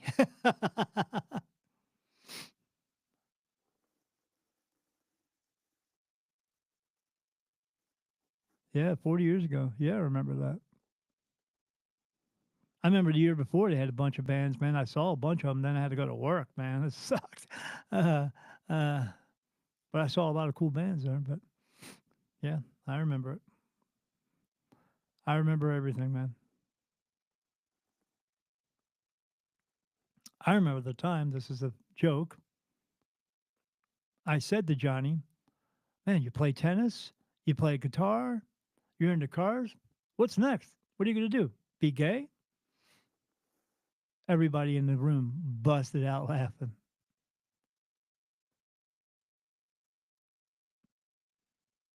It was funny. We had a good time. I rode my bike there. Yeah. Yeah. I rode, we all rode our bikes over there and skateboarded over there. Yeah. Yeah. You and your little red hair. Yeah. It's never going to be enough. I'm going to do, for me, I'm going to do this until my last breath. I'm going to be here, always being here for you. Now, like I said, we're just waiting for this network to go live. We are still waiting. There are things that are happening all the time. I know more of it now. I can't discuss it because I'm under a non disclosure contract. So I can't discuss it, but things are changing. We're just waiting for those changes to take place and then move forward. When there is something that I will know that I can express to you, I will let you know. But like I was saying way earlier in the conversation, you can join Spirit Medium Daniel Group. Now, in the same way that I pick my guests, I let Spirit pick my guests. They see something, I look at the name, and if it says I should be on that show, I get a yes. If I'm going to pick people from my show, if I get a yes, I have them on. If I get a no, I don't have them on. That's simple. When you try to join the Spirit Medium Daniel group, you can try to join. But if I get any hint from them, yes or no, that you will cause malintent, delete. I don't want anybody coming into my room, into that Spirit Medium Daniel group, and giving me or giving other people shit. I can handle people giving me shit because I'll answer them. They won't like it. As people say to me all the time, they'll say something to me, I'll say something back, and they'll say, "Oh, that was arrogant of you," and I'll say, "Don't mistake my competence as arrogance. I just know I'm correct and you're not." And what that statement means is, no matter what you say from this point on with your line of thinking, there's no point in saying it because I know you're not correct, and I just am. So be quiet and go away.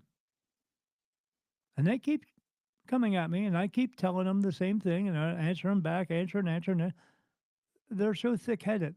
If they were so spiritual, why are they getting so angry at me and yelling and screaming? They do. These spiritual people will yell and scream at me. This is me being on panels of groups of people on these different shows. I don't do it anymore because the last one I was on, they said, "I don't think should have you on here. You're too challenging for us." I said, I'm challenging because you go along to get along with all the information you've gotten over the past 40, 50 years, and you just still talk about the same thing. I'm bringing you new information that you can't understand. I'm trying to help you to understand it, but you're so, no, this is the way." Well, no, it's not. Like, when I talked to him about the burning sage and cedar and stuff like that, or using a cross to make a negative energy go away. How you going to use a form of punishment to make something bad go away? He didn't volunteer to be on the cross. None of them did because he wasn't the first one to be on or the last one. So it's the cross is a version of in the 1400s and 1500s when they would put you in the the rack with the shackles and your arms are through it and your head through it. Same thing. Um, leave you there to die because that's and make an example out of you. So yeah, how are you going to make something bad go away with that? You're not. But yeah, when I tell them these things, they get angry. And me, I just go, okay, I see your point. I understand what you're saying, but you're not right. But and they don't like that. So I'm too challenging for them. So anyway, um, when we're ready to come out, when it's ready to come out, I will let you know. I just wanted to come on here and talk to everybody and let them know that we're still doing it. We have a bunch of shows. We have like I don't know. We have enough material that I actually won't have to do another interview. Although I am doing one tomorrow from a guy from the network. Um, I have enough material that I don't have to do any interviews for about a year and a half. And then when it comes out, we'll just give them what we need to give them, and just we'll have enough of it already. My wife's editing, so she's constantly editing, doing that stuff, and um, yeah, that's a bummer. And putting it out there, so we're just sitting on the edge of our seats as well. But I wanted to come on here tonight because I haven't spoken with you guys in a while. It's been well over a year. Um, as you can see, new studio, new microphone, 4K camera in front of me. You can't see this. I have a brand new, and I think it was a new mixing board. We're able to do things better now because we have a better connection because of this board. This board has this by Rodecaster is a better mechanism, works better with on all platforms as opposed to our Zoom board we had before that. Didn't. We had problems with StreamYard and all kinds of stuff. So yeah, I mean, these things are not cheap, and I don't get paid to do podcasting. I don't, not now. Um, so not until we don't know what's going to happen with the network thing. So, um, but Yeah, I mean these microphones. These are $350 microphones. They're not cheap. This board was almost $1,000. That camera in front of me is not cheap. We have right in front of me the lighting. You can't see it, but we are. Yeah, we're also waiting for fiber optics to come to our area. We don't have fiber optics because we live 12 miles north of Mexico. So, yeah, we're not. They're bringing it in, but I just heard the other day from the people bringing it in um, that thanks, Deb. Uh, that the it's not going to be here until the end of 2025. I mean, our upload speeds back east we thought were like bad, and they were like, I don't know, put up our uploads and download speeds, honey, that we were getting back east because we thought, oh, these are horrible. No, compared to what we have out here it's slow. I mean, yeah, 500 down, 250 up. Now put up on that screen how much they are here. Because when we go to upload a video to their network, sometimes it takes 6, 8, 10, 12 hours, 500 down, 10 up, 10 up. That's how bad it is. So I can download something pretty quick. Upload takes hours. So we're still waiting for that. So there's a lot. Yeah, we have my wife. We had these big lights standing up in here, but she wanted LED lights in here, so she got these LED lights. They're these little square things, about 14 inches across, about that big, about that big. They hang from the ceiling. You can't see them, but that's what's bringing the light in here. You see one tiny lamp next to me, but you don't see there's another lamp over here. If you look, you probably see the light off the wall, but there's a light bulb right there. I turn my face. It's super freaking. Yeah, I was laid up for about 6 weeks when I had my gallbladder out. Um, it was bad. It was bad. Um, and my wife repainted the walls. The wall only goes, see where that um, plant is? Past it, maybe 2 feet past that plant. Right here to the edge is a big curtain. You can't see that. Curtain goes all the way around, stops at a point. There's a 43-inch TV in front of me. Um, and we're using that TV as a monitor. So when I'm doing shows, I can see it much more instead of just a computer screen in front of me. Uh, so, and a lot of these shows I'm doing, we're actually using it as like a teleprompter. So I can, because it's a lot to say. So, because if I don't have a teleprompter, I go way off subject. Uh, yeah. So yeah, and then over here on this side, the where the wall is, past that line of the screen that you see, the wall comes to an end, and then there's another spot that's about 2.5 feet that goes to a closet, and that's painted all the way to that. So we have room to for the screen, and it looks like the whole room is completely that color.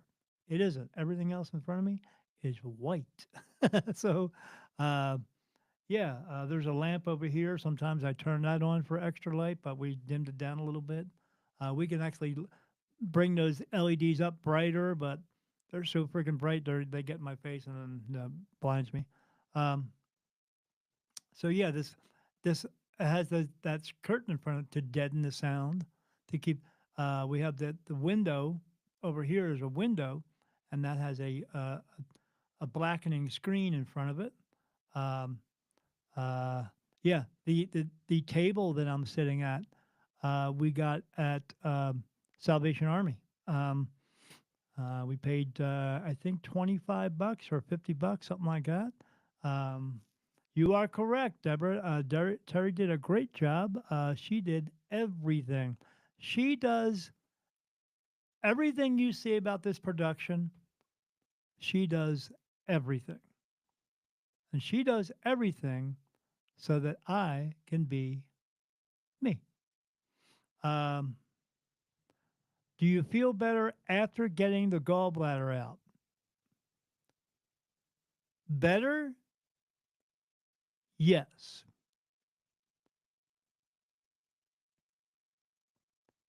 Um, but it still affects me. I don't get the heartburn anymore. That was excruciatingly horrible. Um, I'll share something with you here in a minute. I don't tell a lot of people, but I can eat something one day, and then the next day I go to eat it, and I'm like, "This is great." We'll be watching TV. I'll be like, "I gotta go to the bathroom." Run, run. Sometimes I make it. Sometimes I don't. I don't get all upset about it. I just change my pants. That's simple. um, Sometimes we're out. I got to time myself if I go to Arby's. I like their Swiss dip, but about 45 minutes after that, I'm Swiss dipping into the bathroom because it's coming out like Swiss dip again. So I got to be. And it happened to me once we were going to Walmart, and I knew. I said, "Shoot, we're going to Walmart. We're going to be there for a while." I I I, I didn't ask Spirit. I just said, I'll be okay." I wasn't okay. I didn't make it to the bathroom in time, but I got myself cleaned up anyway. And I said, "We got to go because it's going to come again." So we got to go. There's that part of it. But I'm more regular now because of that. And but yeah, I was having a lot of pain with that gallbladder. That was uh it was bad. Yeah, and getting older. Yeah, because the older you get, the yeah, everything loosens up. Here's the bad part of it. I had the surgery. My surgery was supposed to be an hour and a half, or an hour and 45 minutes. My surgery ended up being 5 hours. The doctor said my gallbladder was so necrotic looking, so scarred up. Um, when he got in there, he was afraid it was going to explode, which could have possibly made me go septic. So he took his time getting it out. My wife was out in the was in an emergency waiting room, and people there were told everything's going to be pushed back because my surgery was taking so long. They apologized to everybody. Um, they felt badly for my wife. They were actually getting her food because she didn't want to leave. And then I got out of surgery and I woke up in the most excruciating pain I have ever felt in my God given life. I was, I was, I can't, it's hard to, I can't even explain it. I was just screaming in pain. There were three nurses, there were two anesthesiologists, and one of the nurses turned around and said to me, "I don't know what to do for you." What do you say to that? Um, then I heard one word. I heard somebody say morphine. I was back out. um, but, and then I woke up again, and then they asked me if I wanted to go to the bathroom. Yeah, hell yeah, I want to go to the bathroom. I was in there, and I'm trying to go to the bathroom. Nothing's coming out. And I said, I'm still trying to go. It won't be long. And they said, "Mr. Jackson, you've been in there for 45 minutes." And I was like, "What?" like I just walked in there. Uh, they took me back to my room. But when I woke up from that excruciating pain, I had a moment, very split second moment.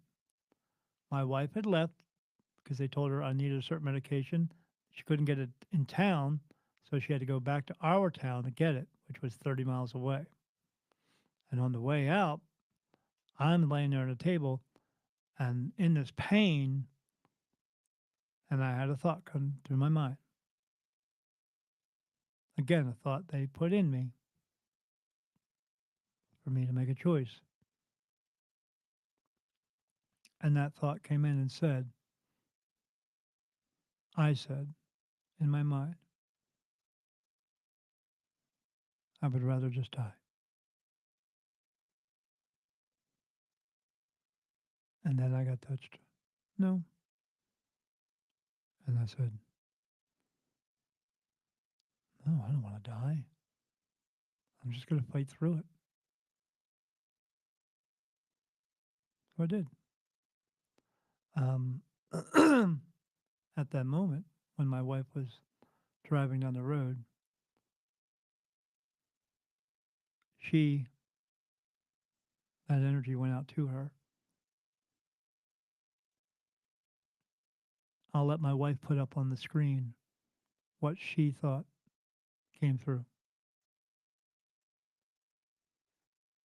She's typing it right now.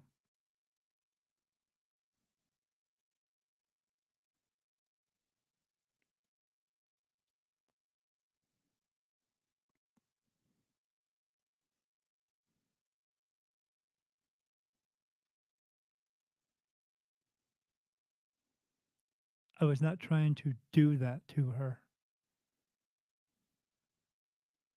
That was just me being me.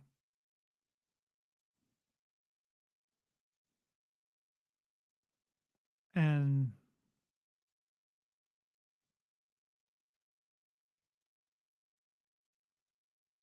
I still feel bad about it today.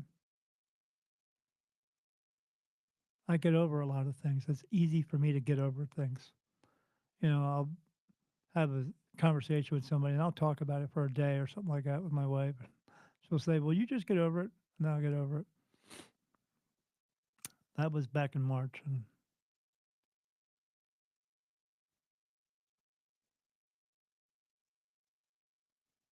I just knew I shouldn't die.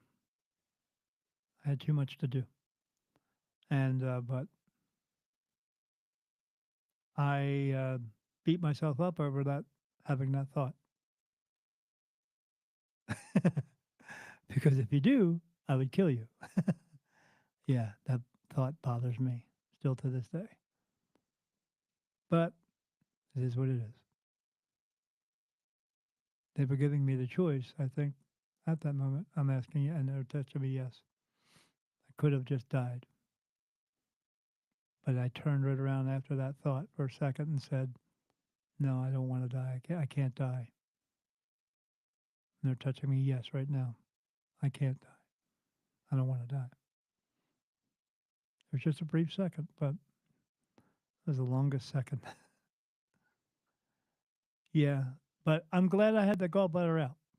It was causing me a lot of discomfort. I would sit home with a heating pad on my chest because I get a real bad pain in my back and then it radiate into my chest and then go all the way over to my heart and around that area. And I'd sit there with a heating pad for like 2, 3 days. Oh gosh, and taking the pills they gave me to take, and yeah, it was just horrible. Um, so crapping myself, eh, not a big deal. Is what it is. But yeah, I'm still going through what other people go through. It's just a human thing. My wife just put that up on the screen. It's just a human thing. It is. And I still have to go through it too. I'm just like the rest of you. I still have to go through these things. I will die. I know when I'll die. I know the exact date now. when they told me the date, I was like, "Oh, that's strange. It kind of coincides with my birthday, but I know birthdays are bullshit." But I will die when I'm 83 on on the third week of August, on August the 18th. My birthday is November 18th, so I will die a few months before my birthday. I will go to sleep at night, and that will be it. Terry knows this already. We've talked about it. We don't talk about it anymore, but she knows. I even told her about the date and all that stuff, but we don't go, "Oh my god, what am I going to do?" Well, it's 25 fucking years from now, so I'm not freaking worried about it. But I'm not going to ever be worried about it. I look forward to going home. My light's been here so long. I haven't been home in what we would consider millions of years. You guys get to leave your bodies and go home, and you're here again because you didn't fulfill your purpose. Well, that's a span of a couple thousand years. That's it. Been here since the beginning. Looking forward to going home. I hear they're going to throw a big party for me, and then they're going to give me a special place to go on vacation, and then get back to work, being what I was before I was in a human body. But yeah, Deborah says that sounds horrible. I am so sorry you went through that. I'm kind of glad I went through it, Deborah. I got my freaking gallbladder out. I'll tell you, um, I was bedridden for like 4 weeks. For the first 3 days, I couldn't go to the bathroom. That was horrible. I was trying. I was pushing. Oh my god. Um, and then I took some prune juice, and then I couldn't stop going for 10 days. I one time Terry and I were sitting on the couch. I was eating some Jello, and I took a spoonful, and that was fine. And took another spoonful, and literally, because Terry's heard this, heard it recently too. I heard go go go go go go go go go go go go go go go across my chest, and I was like, "What the?" And then I was like, "Gotta go." uh, Terry and I were at some friends recently. Our friend Bob and Donna, and we love those people. And I love those people. And sorry, and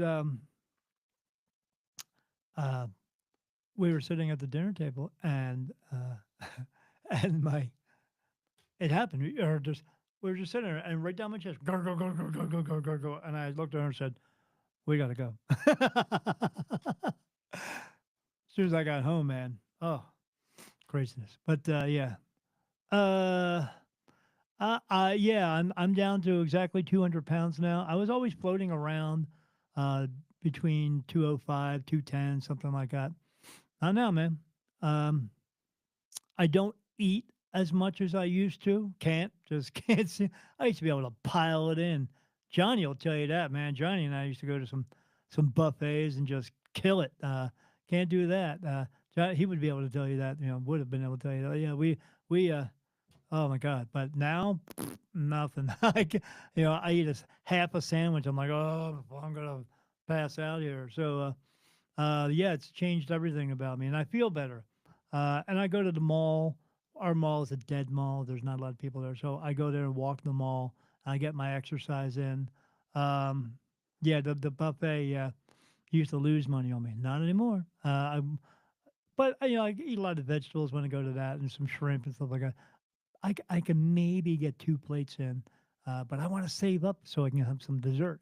But but because who doesn't like pudding? You know, I love it. So, but I can't even eat a lot of that. So yeah, so it has changed me completely. Um, I do get. I don't know if it's because of that or because I'm old. Because I'm old. Um, but yeah, being spiritual does not exempt you from the physical whatsoever.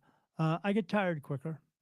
Um, yeah, I eat a meal in I'm out. You know, we watched TV show. We were watching a TV show earlier, and I was falling asleep watching that. I just ate some meatballs and some broccoli, and 10 or 12 meatballs, and uh, uh, so sometimes I'll just it's weird. I'll fight to stay awake. Why would you want to do that? Just go to sleep, or or I'll be sitting there and I'm like, I'll look over like, does she see me falling asleep? I hope not. I don't want her to think I'm bored. I'm not. I'm just tired from eating. But she knows it now. But she knows anyway. She knows everything about me. But yeah, so it's not. I'm grateful. My doctor said my gallbladder should have been out 5 or 6 years ago. That's how bad it was. I wasn't having this kind of problem. I had heartburn, um, but I didn't think it was like this kind of problem. Apparently, it was.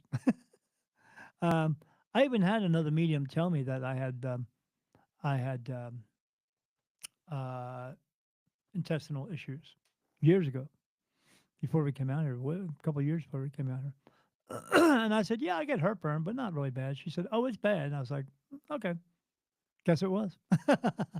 uh, but when I found out when I had the heart real bad and when I had to go to ER for it, I asked them. I said, "Does this need to come out?" Yes. So that was not the problem.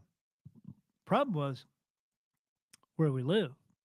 44,000 people here in my town. That's it. I mean, we got everything. You got Olive Garden, Texas Roadhouse, uh, two McDonald's, Burger King, Wendy's. Just got a Popeyes. We got 21 different coffee places in town. Uh, you know, there's everything here.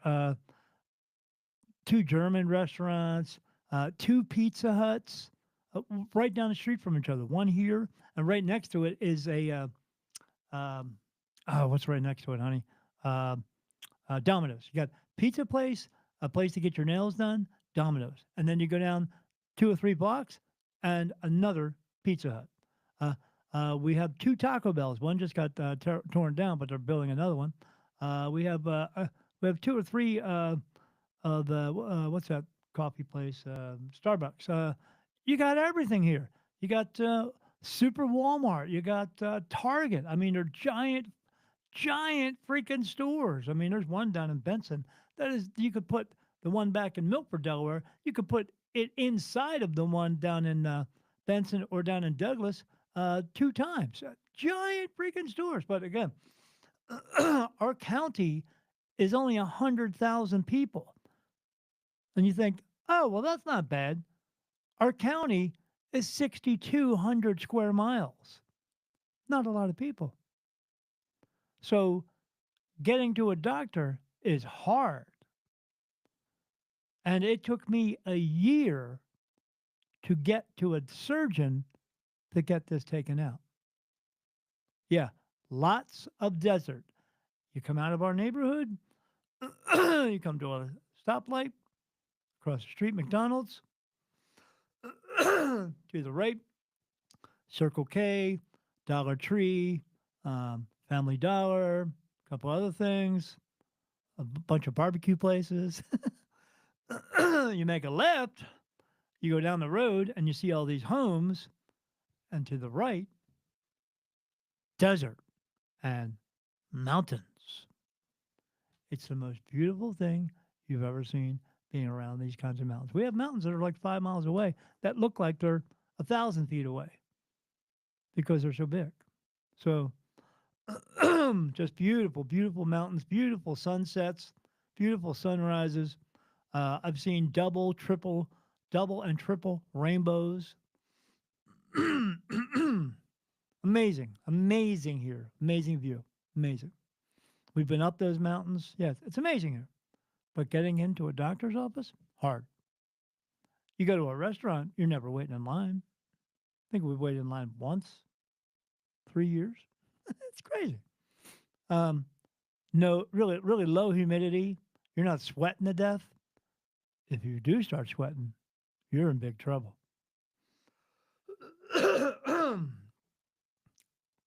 You have to learn to drink a lot of water. Water. Walmart's version of Gatorade. Yeah, you have to drink a lot of it all the time. You'll get used to it because if you don't, you start feeling nauseous. You don't want that. So, yeah, it takes a lot to be out here. It's nice. It's great out here. In the summertime, it was over 100 where we are. You get up into Tucson, it's 110. You get up to Phoenix, it's like 115, sometimes close to 120, and it's just that sun is beating down on you. We're up 4,500 feet in elevation. It's really dry heat. Yeah, but it's a dry heat everyone talks about. Yeah, because it dries you out really quick. Uh, so you gotta drink a lot of water. Um, so you just do. You get used to it. I got we Terry and I both got um, we got elevation sickness. We had to take a bunch of pills for that, and then I got the flu on top of that, and I got really sick. Uh, Again, I was bedridden for 6 weeks, so um, lost 30 pounds in 6 weeks. Yeah, I mean, come on, not exactly a diet plan, but like I say, Jenny Craig could take a hike. I did it in 6 weeks. Uh, but yeah, it takes a lot to get used to it here. I go out and ride my bike a lot. Yeah, yeah. She got the flu as well. She got the. Luckily, she didn't get it as bad as me and could take care of me. But she spent a few days in bed there too. So a week or so. So yeah, wasn't easy. But we got through it, and we're here now. We love it here. We don't plan on ever going back unless I have to go back and talk somewhere, do a speech somewhere. That would be fine. But yeah, great place to ride motorcycles. If I can ever get my wife to ride her freaking motorcycle, I was bugging her about it the other day. But I ride my motorcycle. I was riding yesterday. Um, Shush, he told me to say shh. But yeah, I love it. I love it here. The roads are kind of, there's a lot of gravel and dirt on the sides of the roads. You go outside of town, and anytime you go someplace to eat, um, good luck with that. A lot of the parking lots go from the road is very thick gravel, like big stones, like that big, with tar. So not like the real tiny back east, little tiny pebbles and thick giant rocks and tar. But you get used to riding on it. When I first rode my bike here, my bike was vibrating. I was like, "Oh my god, what the hell's going on? Is something wrong with my bike?" No, it's the road. And then there's a lot of ruts in the road, and yeah, it's all kind of cracked and stuff. But you get used to it. Um, but yeah, and there's a growing spiritual community here. It's getting larger. Um, we don't do very well here in town. Again, not a lot of people here. We go up to Tucson, and I'm busy as shit. Um, we went to we tried to get into a fair here at the Veterans Park. They do a lot for veterans around here. Um, so they have this farmers market every week on Thursdays. Every week, doesn't turn off. Every week on Thursdays at the Veterans Park. Everything every time we go somewhere, we look on our we used to go on our GPS and say you're 4 minutes away, you're 5 minutes away. Um, but yeah, the town is very conservative. So yeah, I tried to get in to go there, but they wouldn't let me in. We don't let your kind of people in here. Okay, no problem. Then we went to another place and they let us in there, but all we got was dirty looks from people. But whatever. Uh, and but we go up to Tucson, and I always have the busiest table. Just a fact. Um, so yeah, because people who tell the truth are always busy. Um, but yeah, we're doing very well over here. But it's not my intent to be doing well per se, money wise. We're doing well because I get to help a lot of people. When I go to a show and I do either 8 people or sometimes 18 people, I'm getting to help a lot of people. I'm very thankful for that. But I'm thankful because Spirit wanted me to be here. They told us to pick up and move and go. So we did. They told us that 4 years ago that we would be moving in 4 years. 4 years later, we were here. So not too shabby. We get people, yeah, we get people who come to the show who heard me on a podcast and say, "Oh, I heard about him. I looked him up. I found out he was going to be here. I came out, got to read him." So I know podcasting works. I know it works because I get a lot of readings from people who saw me on a podcast. The last reading I did, a woman saw me on a podcast. I did this one called, what was it called? Man, it just went out of my head. Um, Shoot, I forget. I do so many.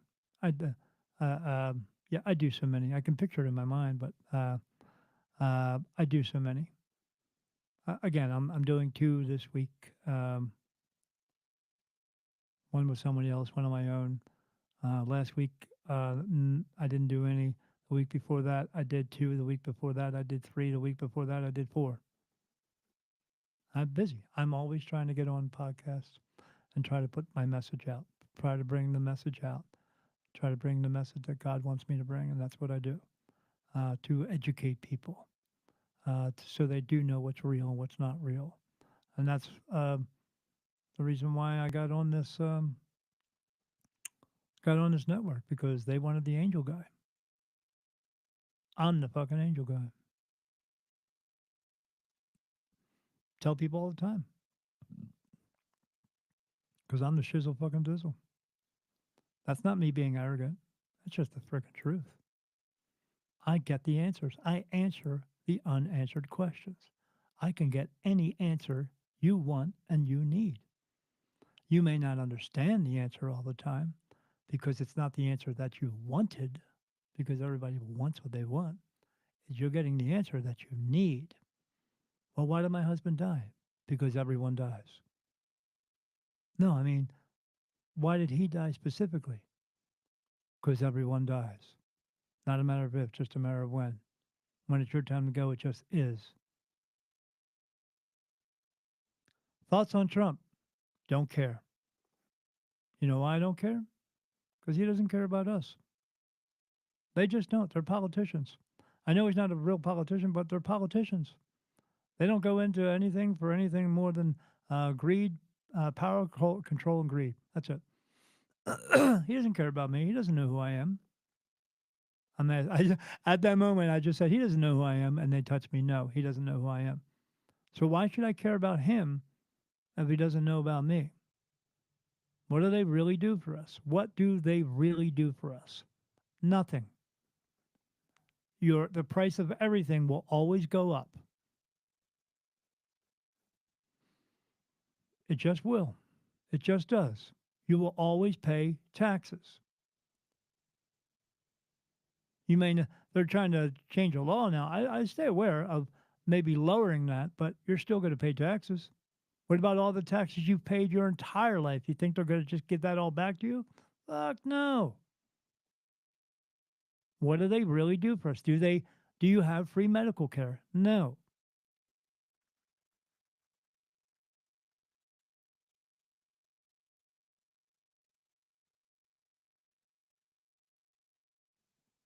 Is it going to happen anytime soon for her? Yeah, it's coming soon. Cat. Um, 2 months. It's going to happen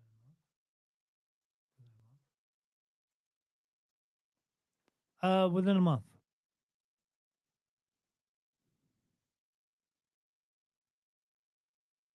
I keep asking different ways for it because you. I'm asking, is it going to happen in 5 weeks? No. Is it going to happen in 6 weeks? No. Is it going to happen in a month? Yes. Yep. Just takes time.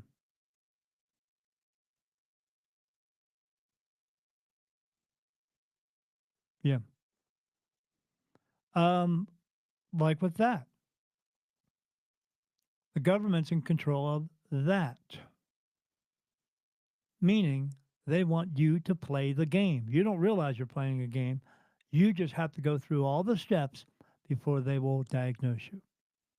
And in order to get through all those steps, your insurance company is paying them money. Why can't they just give you the fucking answer?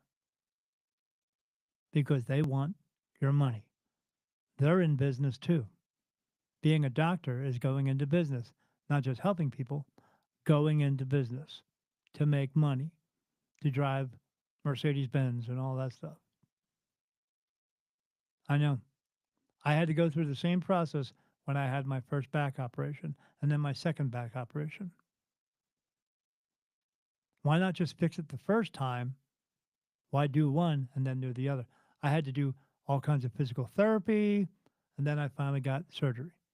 Then I had to do all kinds of physical therapy, and then 18 months later, another surgery. Because you have to play the game, unfortunately. Again, so with that, what is our government doing for us? Nothing. Why do they have a job that makes $170,000 a year or $270,000 a year? And they are all millionaires and billionaires. Why is that taking place? How is that helping me and you?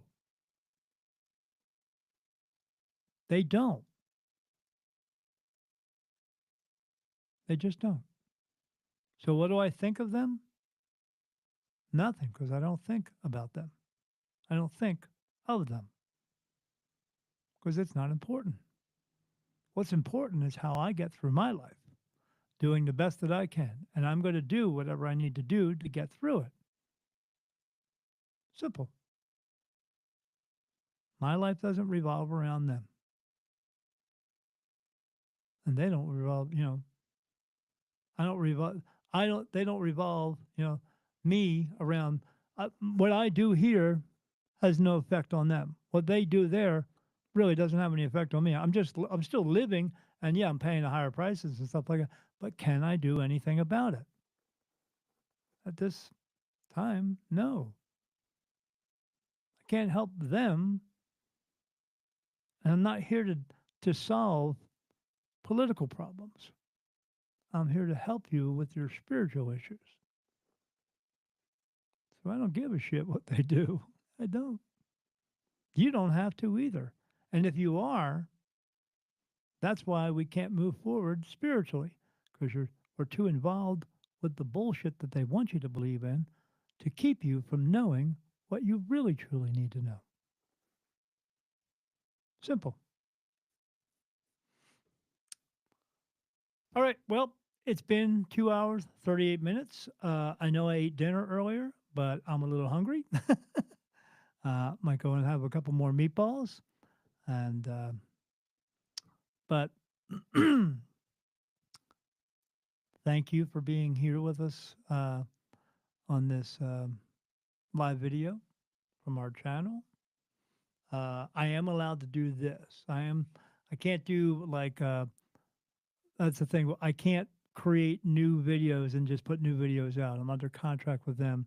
All my new material, a certain subject line, is going to be sent to them and broadcasted by them.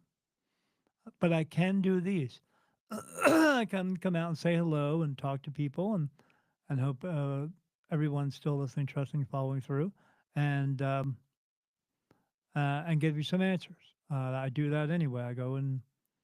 I uh, I go and do it once a month, so I'm still able to do that. And um, but as far as new programs coming out, that's going to be a while.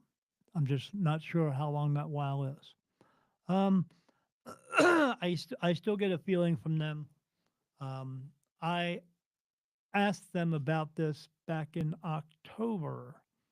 Was our show going to come out this year? And I got no. And I'm getting touch no right now. Is it going to come out next year? Yes, it'll come out next year. Exactly when, but it'll come out next year. So don't be worried.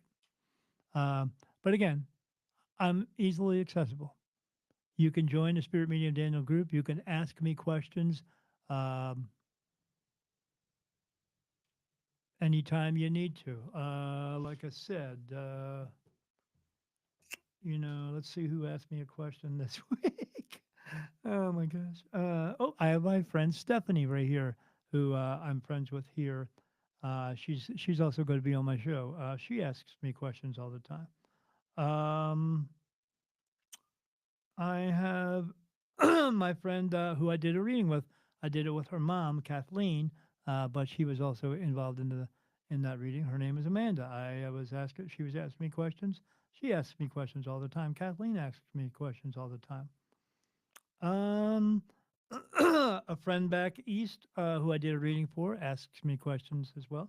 Rhonda, my friend Bob and Donna, because they're very interested in what I do. And then Bob and Donna. My friend who's here, Karen, and she asks me some questions once in a while. Um, one of the guys from the group, Will. Will asks me questions. Who else? I have a friend, Zach, who I ride with. He asks me some things every now and then. Shannon. Shannon asks me. She comes on the live group sometimes, and but I'm friends with her. She lives a couple blocks away from me. Um, my friend Jukebox Ginger, whose show I'm on once in a while, he asks me stuff. My friend Thomas, I ride with, he asks me stuff. His name is he goes by the name Bart because his name's uh, Bartholomew, um, um, his last name, but he goes by Bart. Um, this guy Rory, whose show I was on recently, he asks me questions. This other girl, Amy Lynn, who I met from the podcast, Everything Podcasting that Adam Homey does. She was asking me. We had a conversation for about 2 hours. Um, another friend of mine, another Donna. Um, I was sitting with her at the Warrior Healing Center a couple of weeks ago because she was going through something that was hard, and I helped her to get through it. Um, my friend Marissa, who has an ability, who is Shannon's daughter, uh, she asks me questions all the time. I um, I help her a lot. My friend Mike, who I ride with, he asks me questions once in a while. Um, oh, Deborah, there's Deborah. We have every now and then she'll come in. Somebody else on that. When will your next live be? I'm really not sure. Um, I just felt it was a need for me to come in and talk about this, and to let everybody know what was going on. I would like to do another live show and have hopefully have people get on. I know this was a little short notice, so maybe if the next one I do, I'll post it like a week ahead of time or a couple weeks ahead of time, so I can have more people come in and ask questions because that's what I really want to do. Caitlin, um, I was on her show and now she's part of my group. Uh, Post where I will post it. Um, I will post it on in the Spirit Medium Daniel group on my Spirit Medium Daniel page on Facebook, uh, on the Beyond the Veil with Daniel Jackson page on Facebook, and I will post it in my regular Daniel Jackson um, page on Facebook. Um, I may also post it. I'll go on. I'm on Instagram. I'm posting a lot more on Instagram. So if you're on Instagram, you can find me at spirit.medium.daniel. Capital S, capital M, capital D. It's spirit.medium.daniel. So I'm trying to actually post more things on Instagram. Reason being, because someone asked me a question, I didn't get it because I don't check Instagram because I'm not all hip and everything.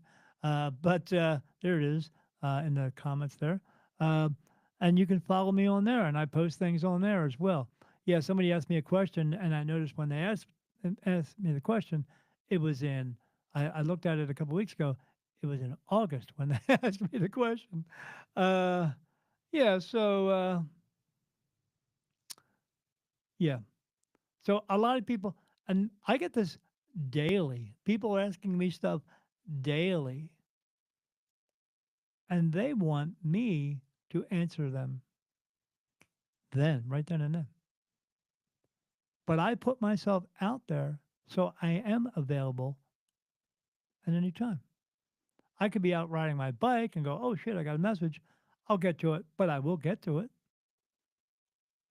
It doesn't bother me. I put myself out there so it can be accessible. Again, everything I had to do to commit to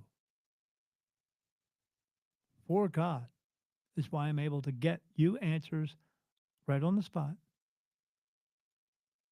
getting them when you want them and need them, whenever you want them and need them. And that's why I make myself so available. That's the commitment. That's the commitment I'm trying to get you to do for yourselves. I want you to be able to get your own answers. You may still want to come to me to get some peace of mind, some clarity of that answer, to some validation. It's hard for me to remember that word, validation, but that's fine. But I want you to ask your own guides, not keep asking me to ask mine. If you've been following me for a few years, you should always, every day, every moment, all times, when you're not doing just regular human stuff, asking them questions. Don't save it up for a few months or a year until you get a hold of me. Or if you get on Spirit Medium Daniel Group, get those questions answered yourself. That's what I'm here to do.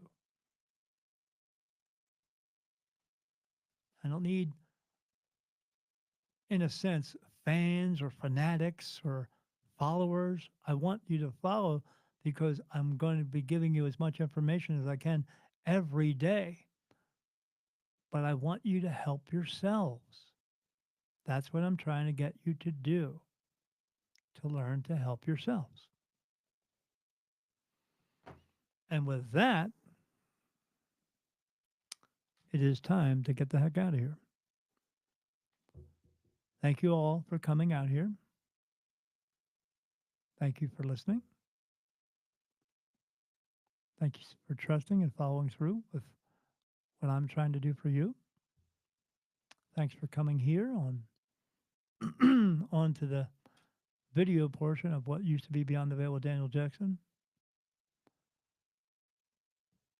It'll still continue, just in a different format, in a different place. Um, but yeah, when I can come back and do this again, um, I will let everybody know ahead of time, so I know, and I'll try to again. I'll put it out.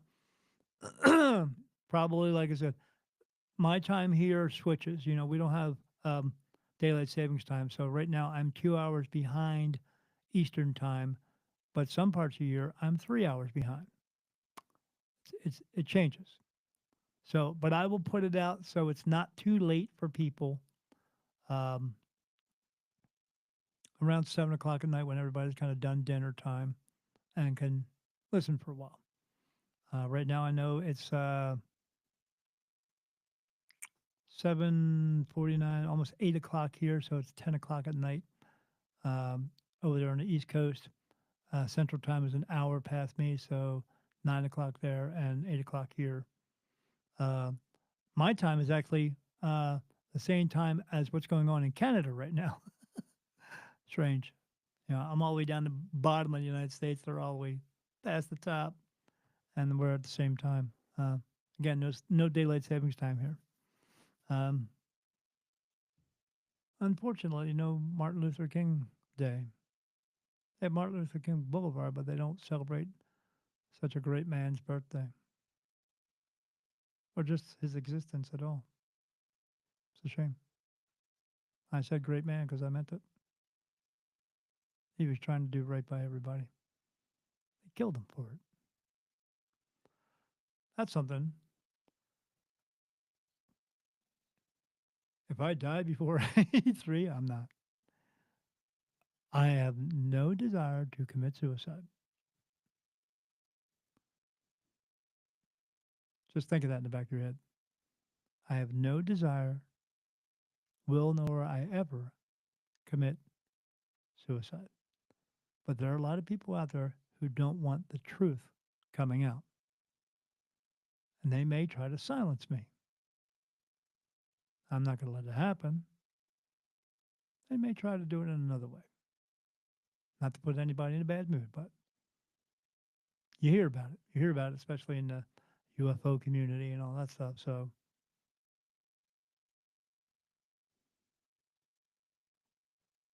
you want me to say what I think about the government again? Nope. Everybody, be good. Don't do any stupid shit. And if you do, well, just don't get caught. Have a great rest of your evening. I hope you have a great week. As my wife just said, she's doing all that stuff. She's in the other room. Uh, this is actually working in real time because before it wasn't working in real time. When she would do it in another room with this new Riverside we have to that we're paying for that too, she can do it in real time. Um, pretty close, you know. So yeah, thank you for tuning in. We appreciate everybody. Um, again, we'll do this again. Um, and when I can figure out when we're going to do this again, oh yeah, if you want to book a reading, visit me at spiritmediumdaniel.com. Or if you want to get my book, you can find it at Amazon. Go to the search bar and put in Daniel Jackson, The New Beginning, My Awakening as a Spirit Medium. $8, not bad. Um, um, we'll do this again, and we'll put it out there. We'll make sure everyone is well informed. This was just a spur of the moment thing, but I needed to get this out. I've been trying to type it, you know, and tell people and type things and stuff like that, but you can't always get everything from just me typing it. So I wanted to say what's actually going on, and just to let everybody know. Have a great night. Have a great week. We will talk soon. Goodbye for now. Signing off. Okay.